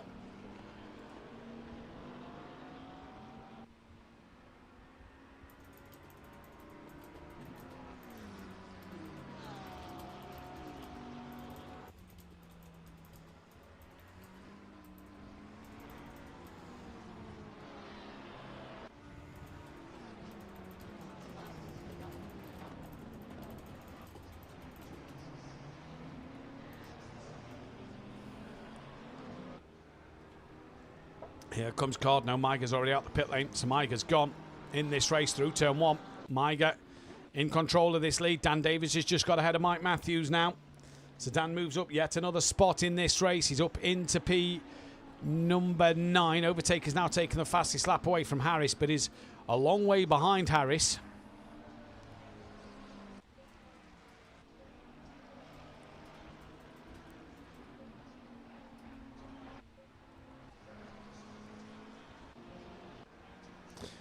Bonus, if you're right, and Cardno is Maiga's lost out to Sokolov and Richie Michel, but he's obviously well up the road from this little fight happening here. Goudet's within a second now of Matt Wright. He's looking on board with John Goudet. Pretty close to the back of Matt Wright here.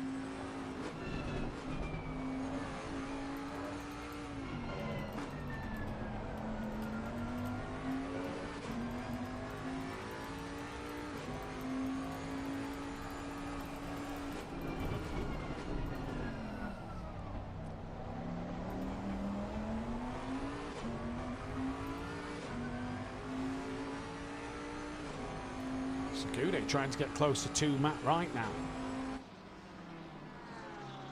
But to no avail at this moment in time. Overtaker to Ami Gender is still a pretty big gap at the moment. So I do believe Harris has got this race in the bags. Because that gap between him and Overtaker won't change when Ami Gender pits at all. Still be about 27 seconds.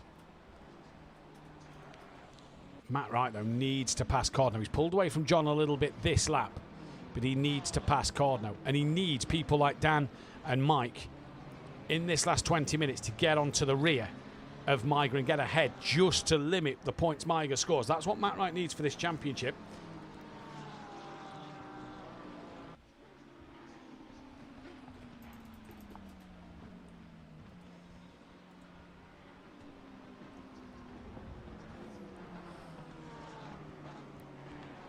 Dan Davis, Mike McGowan, all platinum drivers. So you'd imagine they'd have the pace to get ahead of Miga, but it's not been the case all season, to be fair. Miga has been... The gold drivers have been mixing it a lot.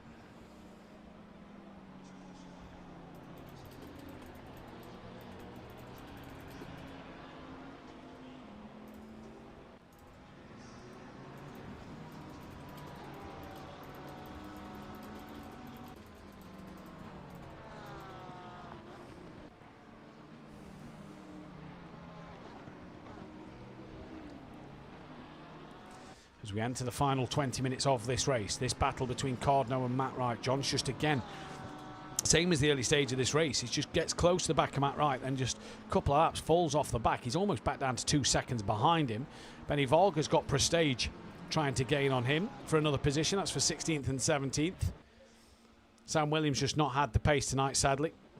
Piras retirement from the race. Hasn't even done his first pit stop. Amigenda into the pits. So here comes Overtaker. Where will Amigenda come out over Miga and Richie Michelle? That was the fight that they was having.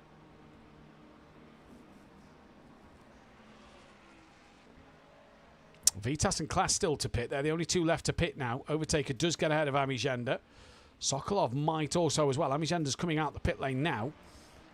But Sokolov might also get ahead. He does get ahead. Richie Michelle and Miga coming down the straight. Dan has gained on Miga a little bit. Amigenda off the limiter now. Richie Michelle coming down the start-finish straight. Gets ahead of Amigenda. Miga gets ahead of Amigenda. So it puts another platinum driver between Matt Wright, Thomas Cordno, John Gooday and Miga then in this championship race. And Cordno gaining back on the rear of Ian McGowan.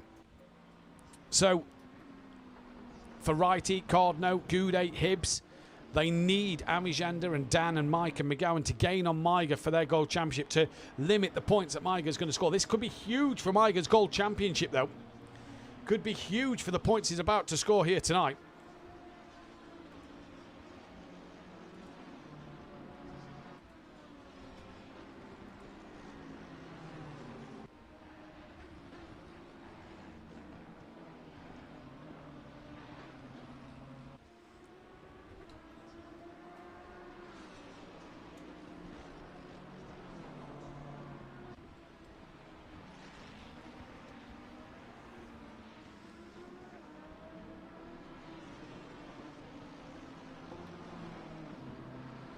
.7 Klass to Vitas out front. Matt Wright all over the back of Thomas Cordno. In fact, he's not. Matt Wright's ahead of Thomas Cordno, so Matt Wright has got himself through. And Matt Wright now is second on the road in the gold championship. Remember, though, points are scored for overall. If you're new to SimPlay Motorsport, points are scored for overall positions. And Matt Wright at the minute is second place and ahead of the gold championship leader. And John Gooday is right back there as well. That is not the 2 seconds it once was. So if Gooday could get ahead of Tom Cordno as well, that'll help Matt Wright score more points, but it'll also bring Gooday back into the fight, because I don't think it's enough for Matt Wright to take the championship lead. So it would still be enough for John Gooday to close in on that gold championship lead there. Helps Miga out a massive amount as well. Amigenda within 1.5 seconds of Miga. Dan within 1.3 of Amigenda. Mike 3.2 off the back of Dan. Dan's within a second now of Amigenda.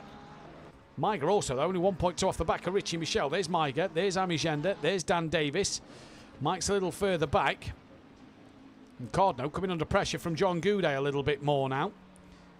Matt Wright's a little further ahead up the road from Tom Cardno than what John Goudet is to Cardno, as Goudet holds the tighter line. Cardno ran a little bit deep. Is this Goudet going to try and get through on the exit of turn 2? No, it is not. Cardno hangs on in there through the snake, first part of the snake at the moment.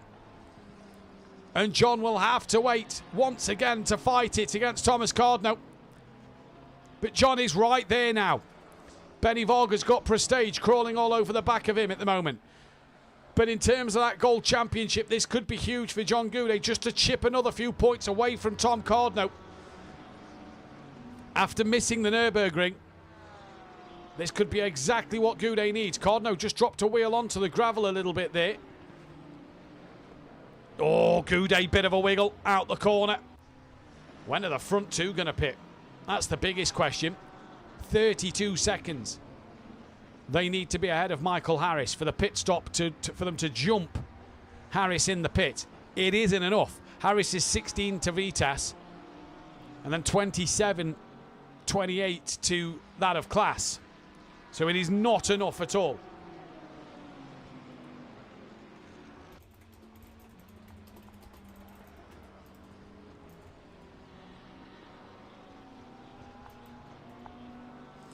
So as it stands, Miga is leading gold, and Matt Wright is ahead of Tom Cardno, the championship leader in gold. Davis has got ahead of Ami Gender now.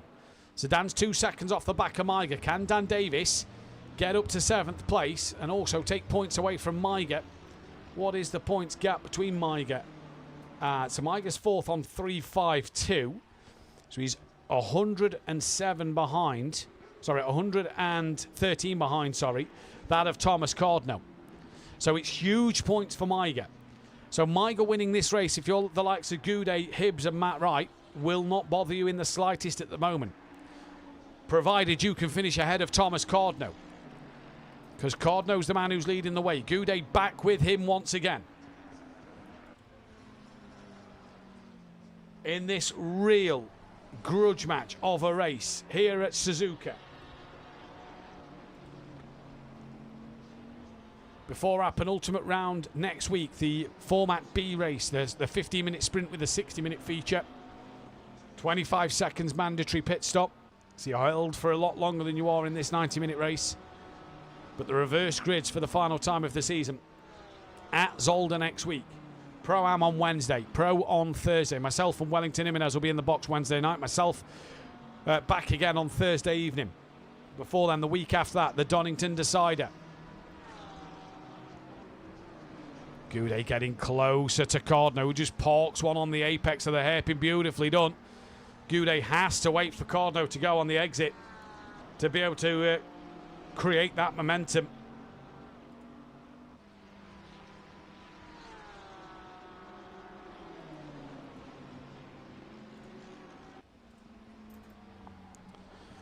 And Goudet still just trying his damnedest to just get closer to Thomas Cardno. Dan within 1.4 of Miga now. Harris, in fact Vitas, 11 seconds behind Class. So the early pace of Vitas has just gone from Class. Class has grown as this race has gone on. But Harris is the man to keep our eyes on so far for when Vitas and Class pits. He's 14 seconds to Vitas now. He's about 26 seconds to that of Class. He's taken 2 more seconds out of Class. This is on board with John Goudet coming out the final bend. Remember, if you like what you see here, hit that thumbs up button, subscribe to the channel if you're new, and hit that bell to be notified. Been an absolute pleasure to have you all in the virtual grandstand tonight, as through turn 1 goes John Goudet, looking to hold that tighter line over Cardno again, just not alongside enough. Bit of a slide on exit for Goudet there. That would have just cost him a little bit of momentum.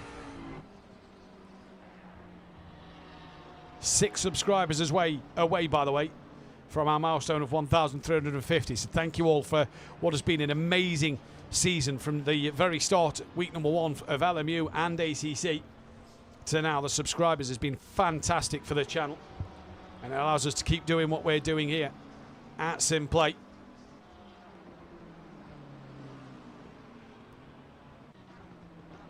Prestige still on the back of Benny Varga. That's still not changed. Varga still in 16th position.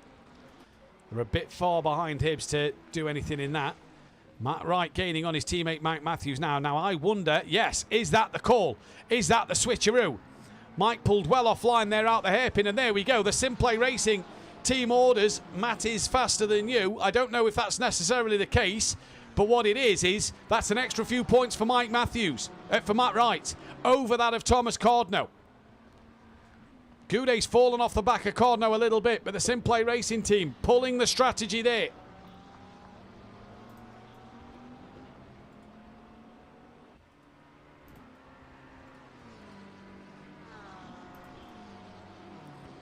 To just try and get a few more points in this race.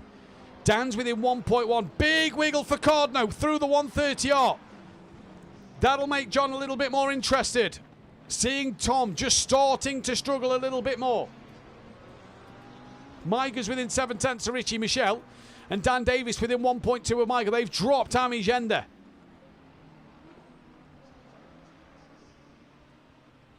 Final 10 minutes of this race.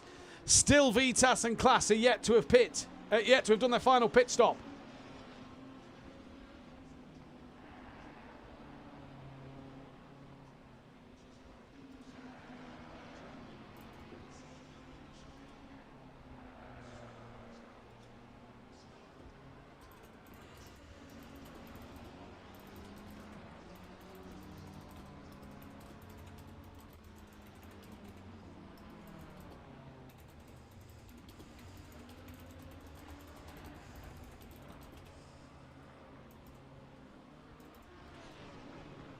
What a fight this is turning out to be here at Spa.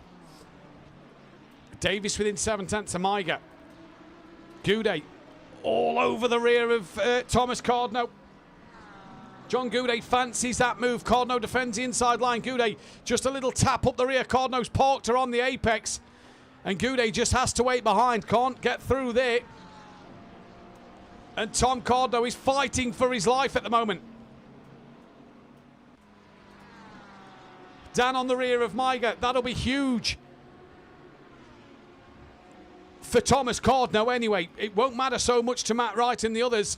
It'll be huge for Cardno if Dan can pass him.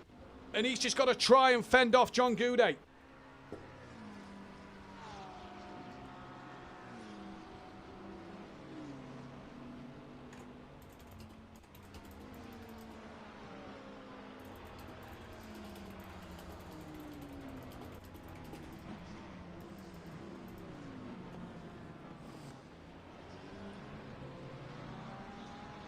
Varga's lost out to Prestige, 1.7 seconds. Cardno's just dropped a couple of wheels onto the grass out the final bend. That's going to have really slowed his momentum. And here comes John Goudet down towards the inside line. Cardno's made his own mistake. Goudet's gone through. He's onto the podium for John Goudet. And it's points taken away even more from Thomas Cardno.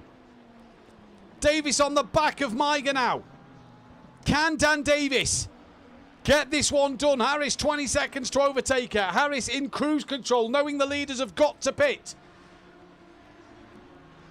Tom Cardno definitely needs Dan to get past Maiga now for the points.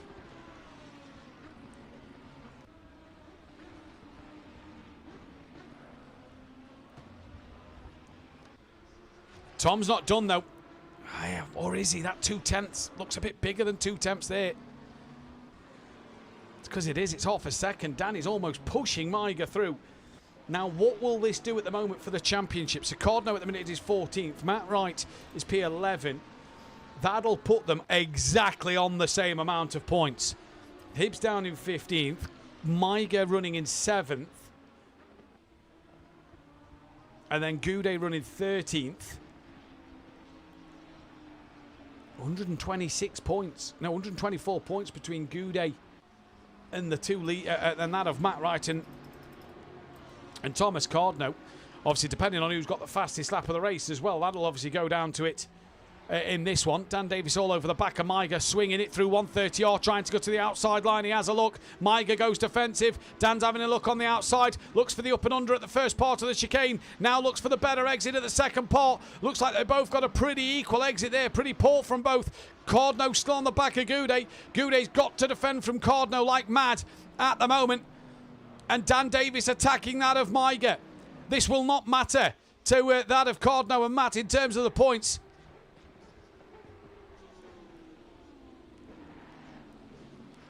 Vitas has pitted. And he's down behind overtaker now then. Well clear of Sokolov though. So just class to pit for your net race leader Harris in this final 6 minutes. Dan's got up the inside through the anti-banked curve. Now to the outside of Dunlop. Dan breaks a little bit earlier. Tries to get that car to stick to a tighter line. And look up the inside through Dunlop on Maiger. Can't do it. Now he's going to try and have a look in towards the Degners. Degner 1. Dan breaks early. Lets Maiger carry the momentum through. Dan's going to try it out to Degner 2, is he? Looks to get a better run. Maiger hopping all over the curbs. Dan ran a little wide over the exit curb there and lost his momentum. Matt Wright on the back of Ian McGowan. Imagine if Matt Wright makes up another place here. That'll put him in the Gold Championship lead. What a race to the very end. 90 minutes, only 18 cars because Piras has been retired for majority of this race. And the racing has been absolutely extraordinary.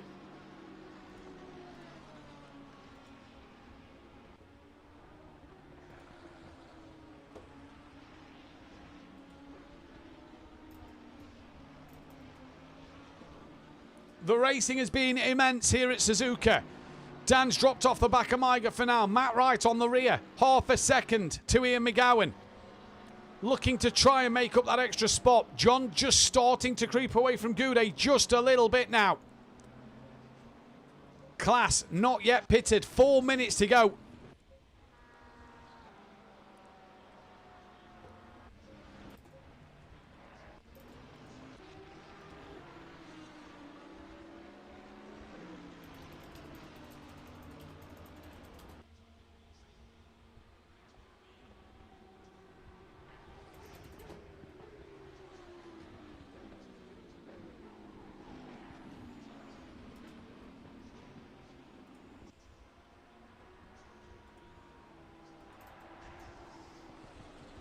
What a heck of a race we've seen here at Suzuka today. Class is going to come through to start the penultimate lap of the race. And will he pit? He's got to pit this time around. Maybe he could actually pit next time around. And he will do. He's going to pit at the very on the very penultimate lap. So he starts the penultimate lap of the race now. He's got to pit next time around. Cardno falling off the back of Goudet here. Goudet within 1.6 of Mike. Matt Wright's dropped off the back of Ian McGowan. And Davis back on the rear now of Maiger in this race. Looking somehow to try and take the position away from Maiger. This is on board with Dan Davis.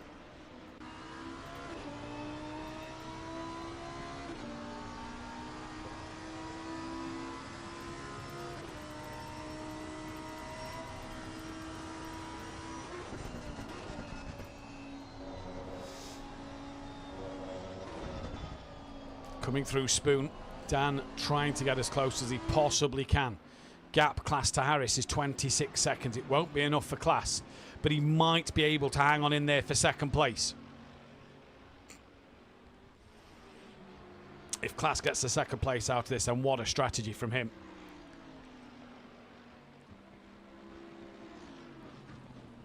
Matt Wright back to 1.4. Maiger's got Dan close to him, coming through the final bend. Down towards the start-finish straight. Got to keep it squeaky clean as Maiger now. Been an absolutely nail-biting race. It's to say there's been only 18 cars out on the circuit. I thought we was going to be in for a little bit more of a quiet one than what we've seen tonight. It's been a great classic race here at SimPlay Motorsport. And it isn't done. Class has actually opened the gap up to Harris a little bit. Harris just got to keep going in there. Class will be into the pits this lap.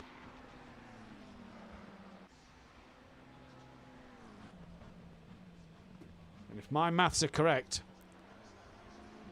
this will be Class to come out in second place in this race. A lot of curb from Maiger. Wheel into the gravel. Dan Davis close once again. Really close to the back of that Mercedes-Benz in front. Dan trying to look to make a move. Maiger goes on the defensive. Good job there from Maiger. Dan trying to slingshot out the corner. Can't do so. Michael Harris exits the final chicane, rounds the final corner. Michael Harris will start this race on the last lap. He led from the start after a poor start from Class. Weirdo is overtaker into the Casio triangle chicane. Class will be well off the limiter. He's off it now. Class has jumped overtaker a country mile. And Dan on the exit of Spoon is trying to look to get the move done on that Amiga. Can he get the momentum down the back straight on towards the 130R corner? Is Dan going to look to make the move here? He pulls out to have a look. John Goudet's within 6/10 of Mike Matthews. So Goudet trying to pick up some more points in this race as well, which would be good for John in the championship. Especially being ahead of Tom Cardno. Dan makes the mistake of the chicane. They make contact. The pair go off. Maiger gets back on track. Dan carries on his way. Amigenda's not close enough to capitalise. Goudet getting very close to the back of Mike Matthews now. And your leader's coming up towards the hairpin.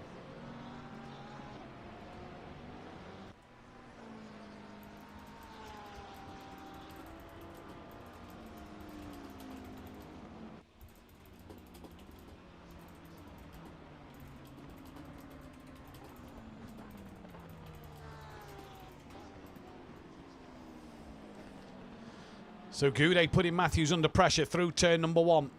Race leader, 9 seconds up the road from Class. I don't think Dan's going to have enough time to get onto the back of Michael. Once again, he's not far away. But this man, Michael Harris, may have lost his fastest lap. He is not going to be bothered. P10 in the Drivers' Championship he is so far. But is about to come across to take the lead and to take the checkered flag. Michael Harris, we've not seen him on the top step overall for some time, but he rounds the final corner and he's going to win here at Suzuka. Round number 8 goes the way of Michael Harris overall and in the platinum category. Class is going to come through for a solid second place in his championship. Overtaker, take nothing away from his drive. Fastest lap of the race. And P3 at the very, very end. Good drive from him. Vitas coming home for a solid 4th place. We've had Prestige and Sam Williams finish in this race as well. Sam down in 18th. Benny Vargas finished down in 17th. And Prestige 16th place. Vitas going to come across for P4. Good result. Sokolov P5.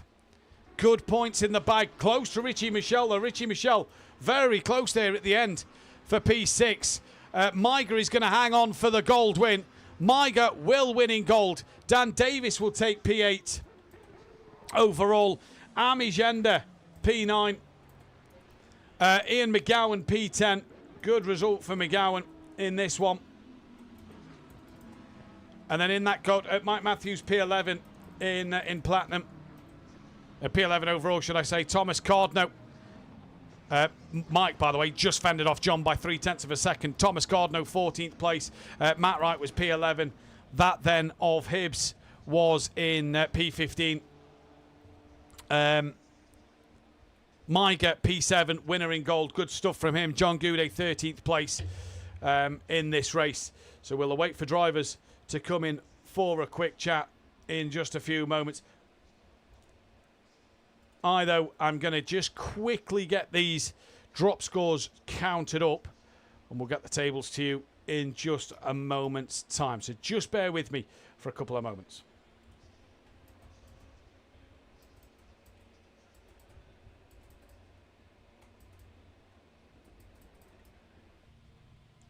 In fact, the drop scores, I've already sorted them out because nobody got their lowest scores of the night. Right, Teams Championship. Balkan Esports lead the way now from Greasy Bandits, and that is 14 points difference there, with BSH OZ Racing dropping down the order. Teams SPR P4, SimPlay Racing are up to 5th with 4-Dave Racing P6, Balkan Sim up to 7th from Richie's Corsa, Team GBR and MMS Racing P8 and 9, P9 and 10, sorry. They are the last teams that can win this championship outright.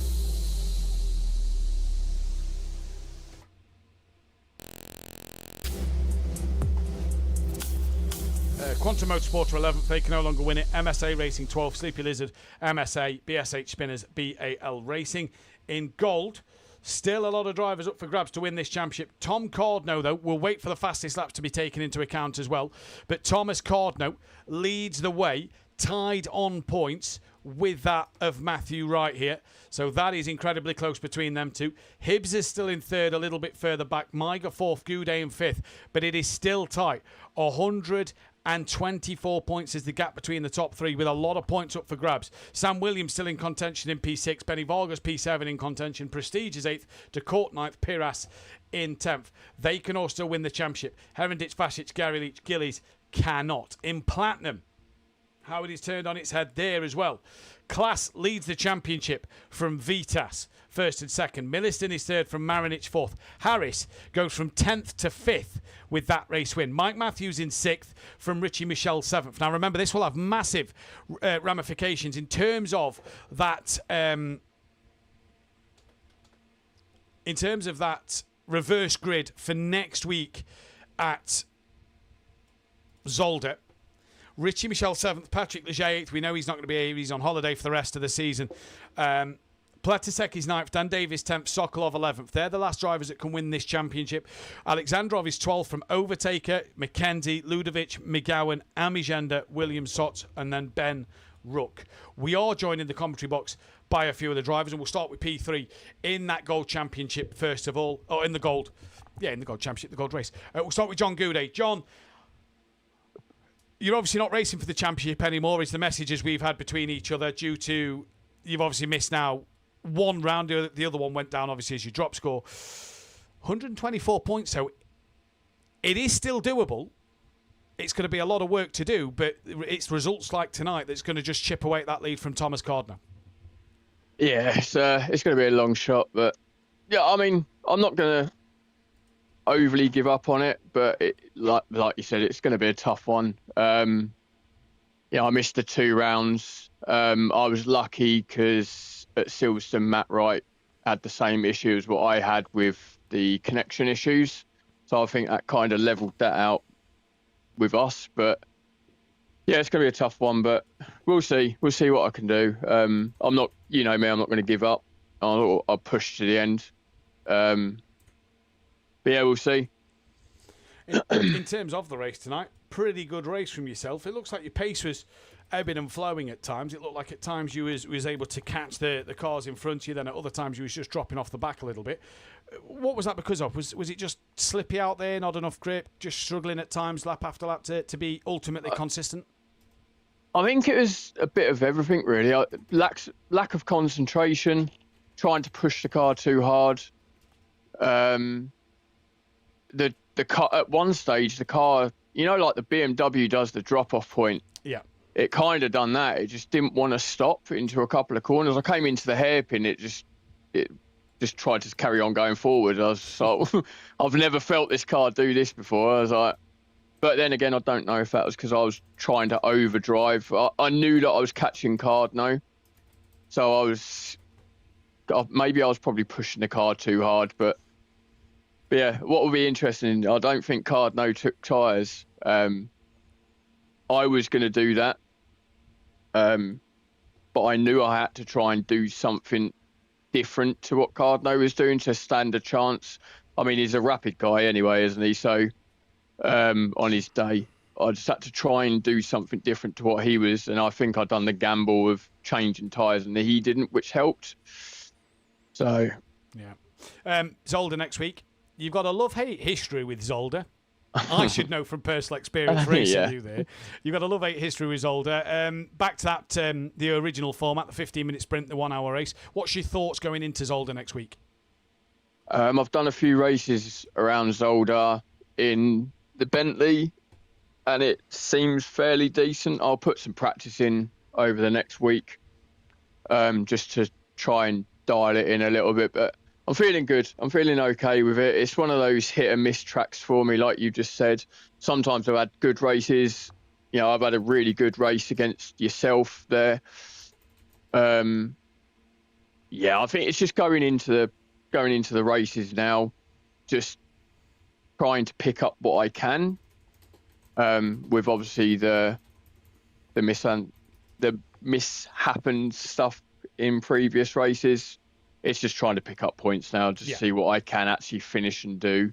I mean, if I finish remotely close to the top, I'll be happy with that. If I manage to able to battle for the first place, even better. But yeah, it's going to be a tough ask. I'll just see what I can do. Indeed. Well, John, congratulations on the P3 tonight. We'll let you enjoy that one.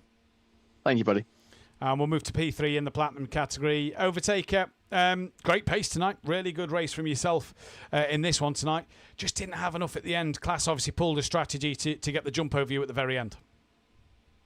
Yeah, it was pretty fun race. I tried something different. I gave for the 2 tire swaps, but the tire fall off was not enough for me to catch it at the end. So yeah, but it was a fun way of catching people up. It was a good battle with Class and Vitas early on in the race. You obviously wasn't able to get it on the front row with the qualifying like you had done in practice, so you had to work hard to get some overtakes done, and you did just that. It was a really good opening start to the race for yourself.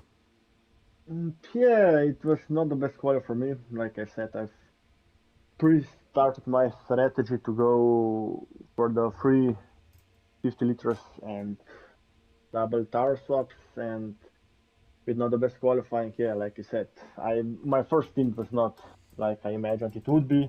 If I was P1 or P2, maybe I could have stuck with Harris a bit more and fight with Class at the end. But yeah, it was okay. My second stint was better. My third stint was even better than that. But yeah, I'm quite happy with my race. Podium is okay. Yeah, indeed. Zolder, next week. What's your thoughts on Zolder? What can you do there? Yeah, I haven't driven the track for a long time, but I know it's gonna be hard for me in the chicane, but I'll do my best and hope to speak to you again next week. Indeed. Well, have a great day, great rest of your week. Congratulations on the P3, buddy. Thank you, and congrats to Harris as well. Incredible pace. So. Yeah, indeed. We'll move over to second place in the Gold Championship now. Race winner of Miga's not yet in the box with us. Mr. I've got no pace. Mr. I can't drive this circuit. Oh, I've spun and I flat spotted my wheels was what the messages was pre-stream. Second place and got ahead of a couple of platinum drivers as well. So once again, you have lied your way through how good a pace you've got on the racetrack and managed to come away with a podium. First of all, I'd just like to say congratulations to Harris out there. He had a great drive tonight, and it's great to see him back on top, showing the pace that he's got behind him. But yeah, as for my race, it wasn't as easy as last week. I went for the early pit stop again just to get out of the traffic and missed my pit box, so that let Hibbs jump me in the pits. And then it was hard getting past him.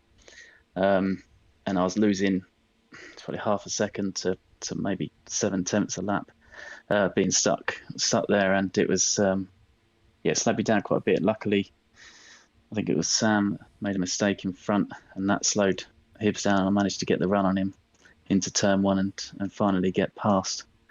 But I had to fight for it out there today. Yeah, it was a tough fight. We saw a lot of that battle with Hibbs, and like I say, just not really anywhere to overtake. You just didn't seem to get alongside. When you did get past Hibbs, though, you wasn't really looking back, was you? Because you managed to then jump the others in the pits when it come round to doing their first stops or everybody's second stops.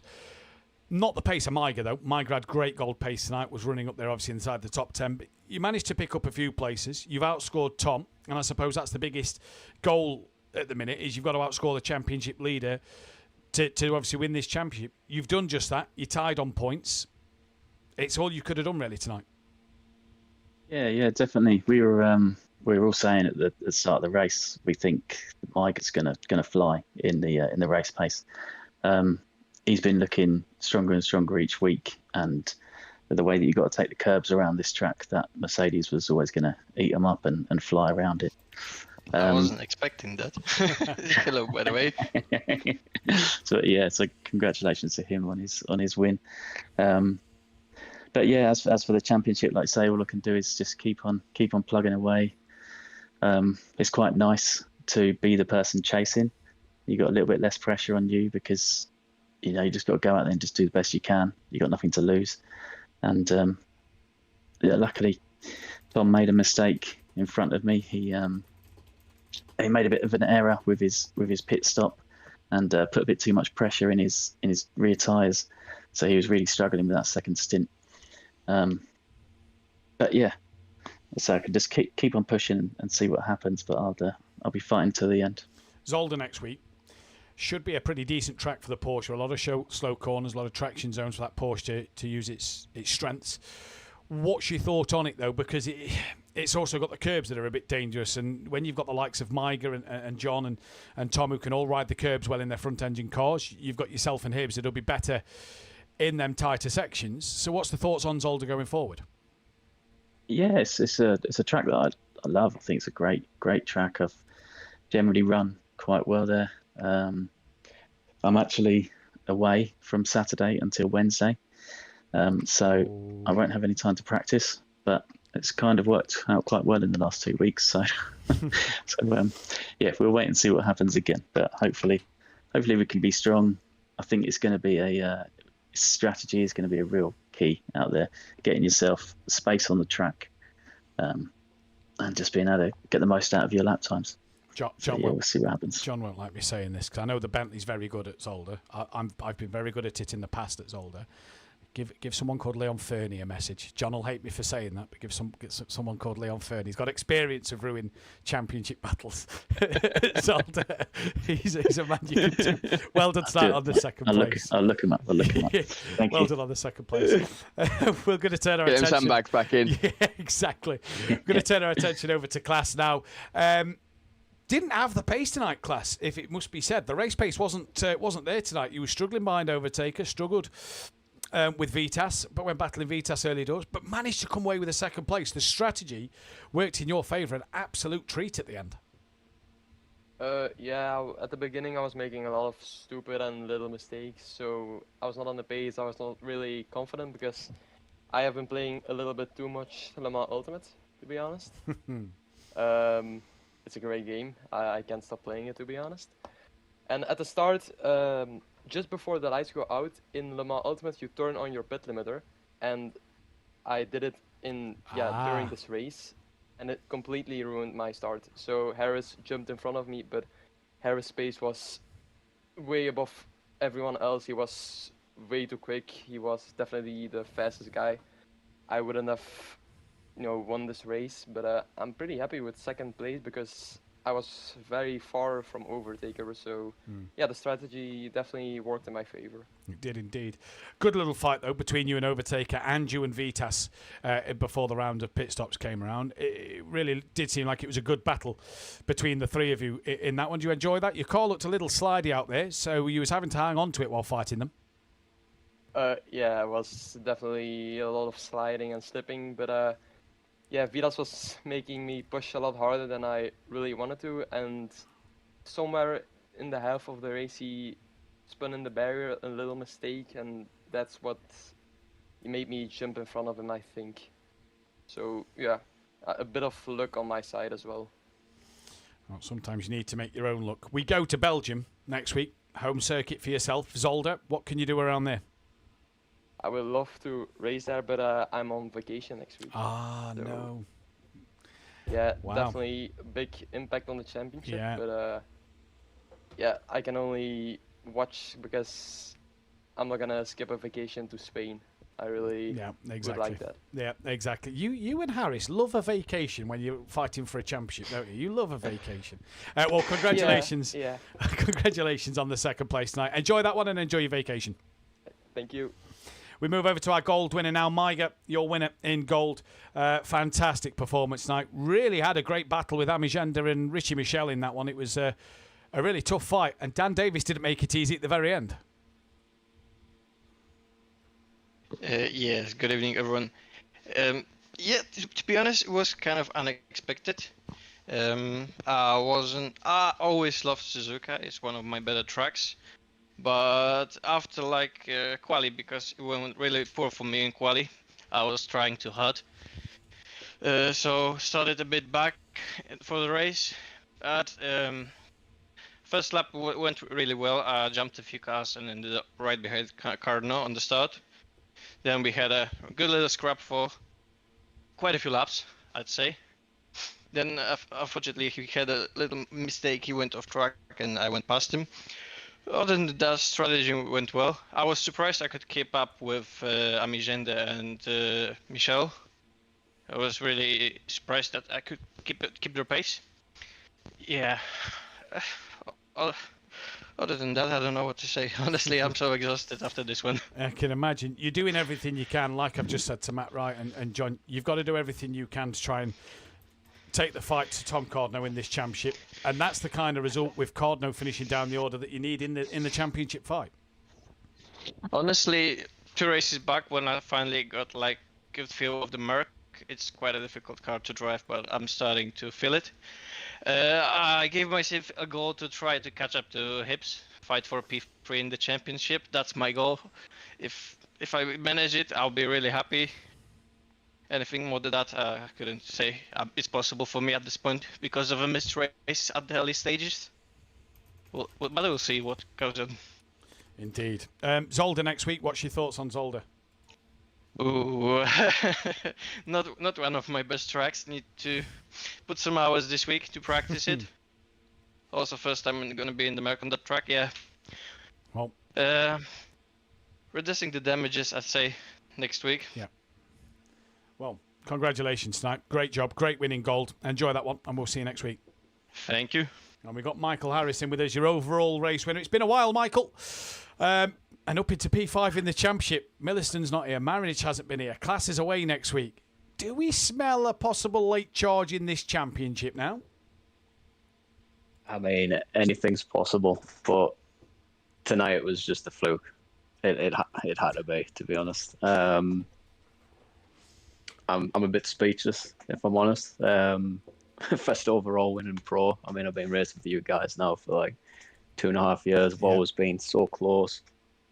But I've thinking about it just whilst obviously everybody else is doing their interviews and stuff like that. My best results tend to come when it's dark. Last season it's Brands Hatch. Yeah, that's a fair point. Yeah, I never actually thought about that. That's a fair point.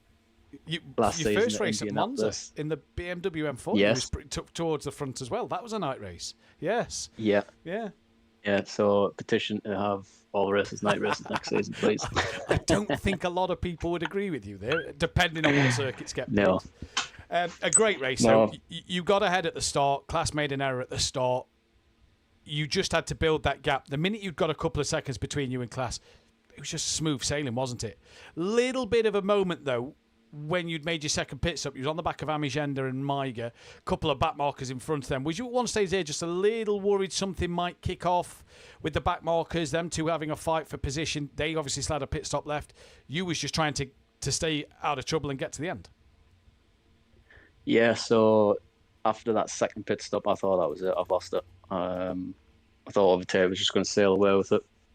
Obviously battling with Maiga and I think Overtake's teammate in the BM. I forgot his name already. Sorry.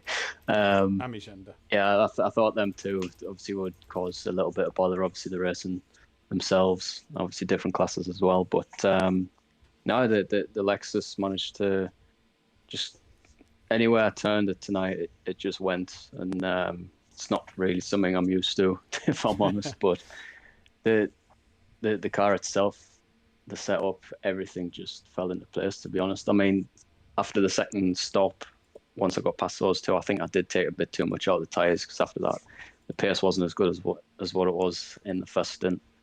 There's a couple of little mistakes here and there, but yeah, I mean, didn't expect to be here in first place, to be honest. Zolder next week. Now, before you decide to tell us that you're probably going away for Donington, because class is away next week, and that's how it seems to work between the pair of you, what can you do for Zolder next week?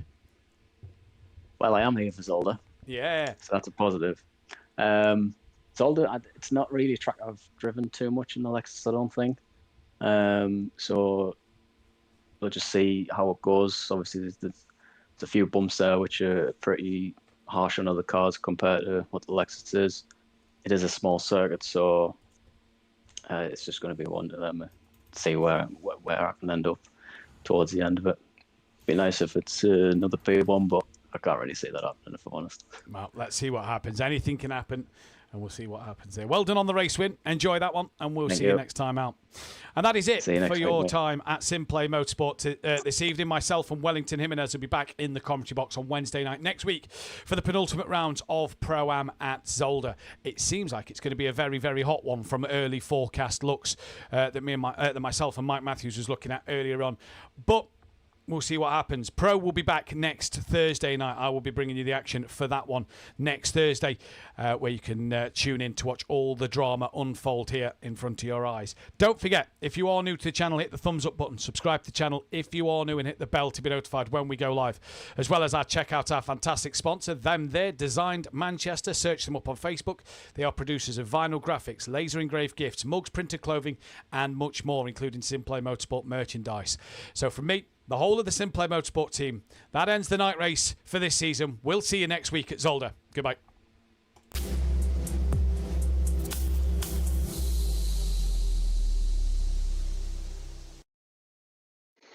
Say that again. You? I don't know. I didn't hear any of it. I was racing. No. Yeah.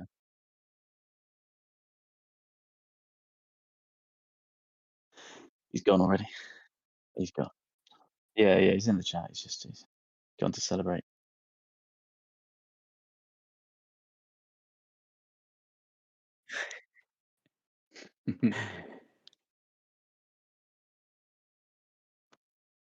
Wow, we just like spice things up, don't we? That's a good race, that.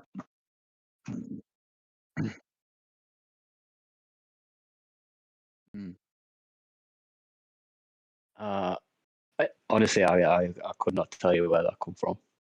I have zero idea.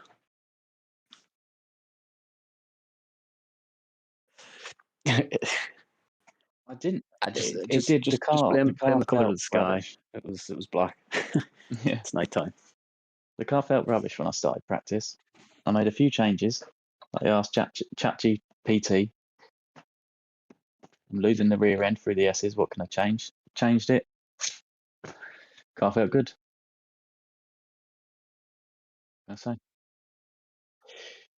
It could have been better as well. I missed my box on both pit stops, so that probably cost me 6-8 seconds. So I probably would have been. I think Dan was about 10 seconds up the road from me at the finish. So yeah,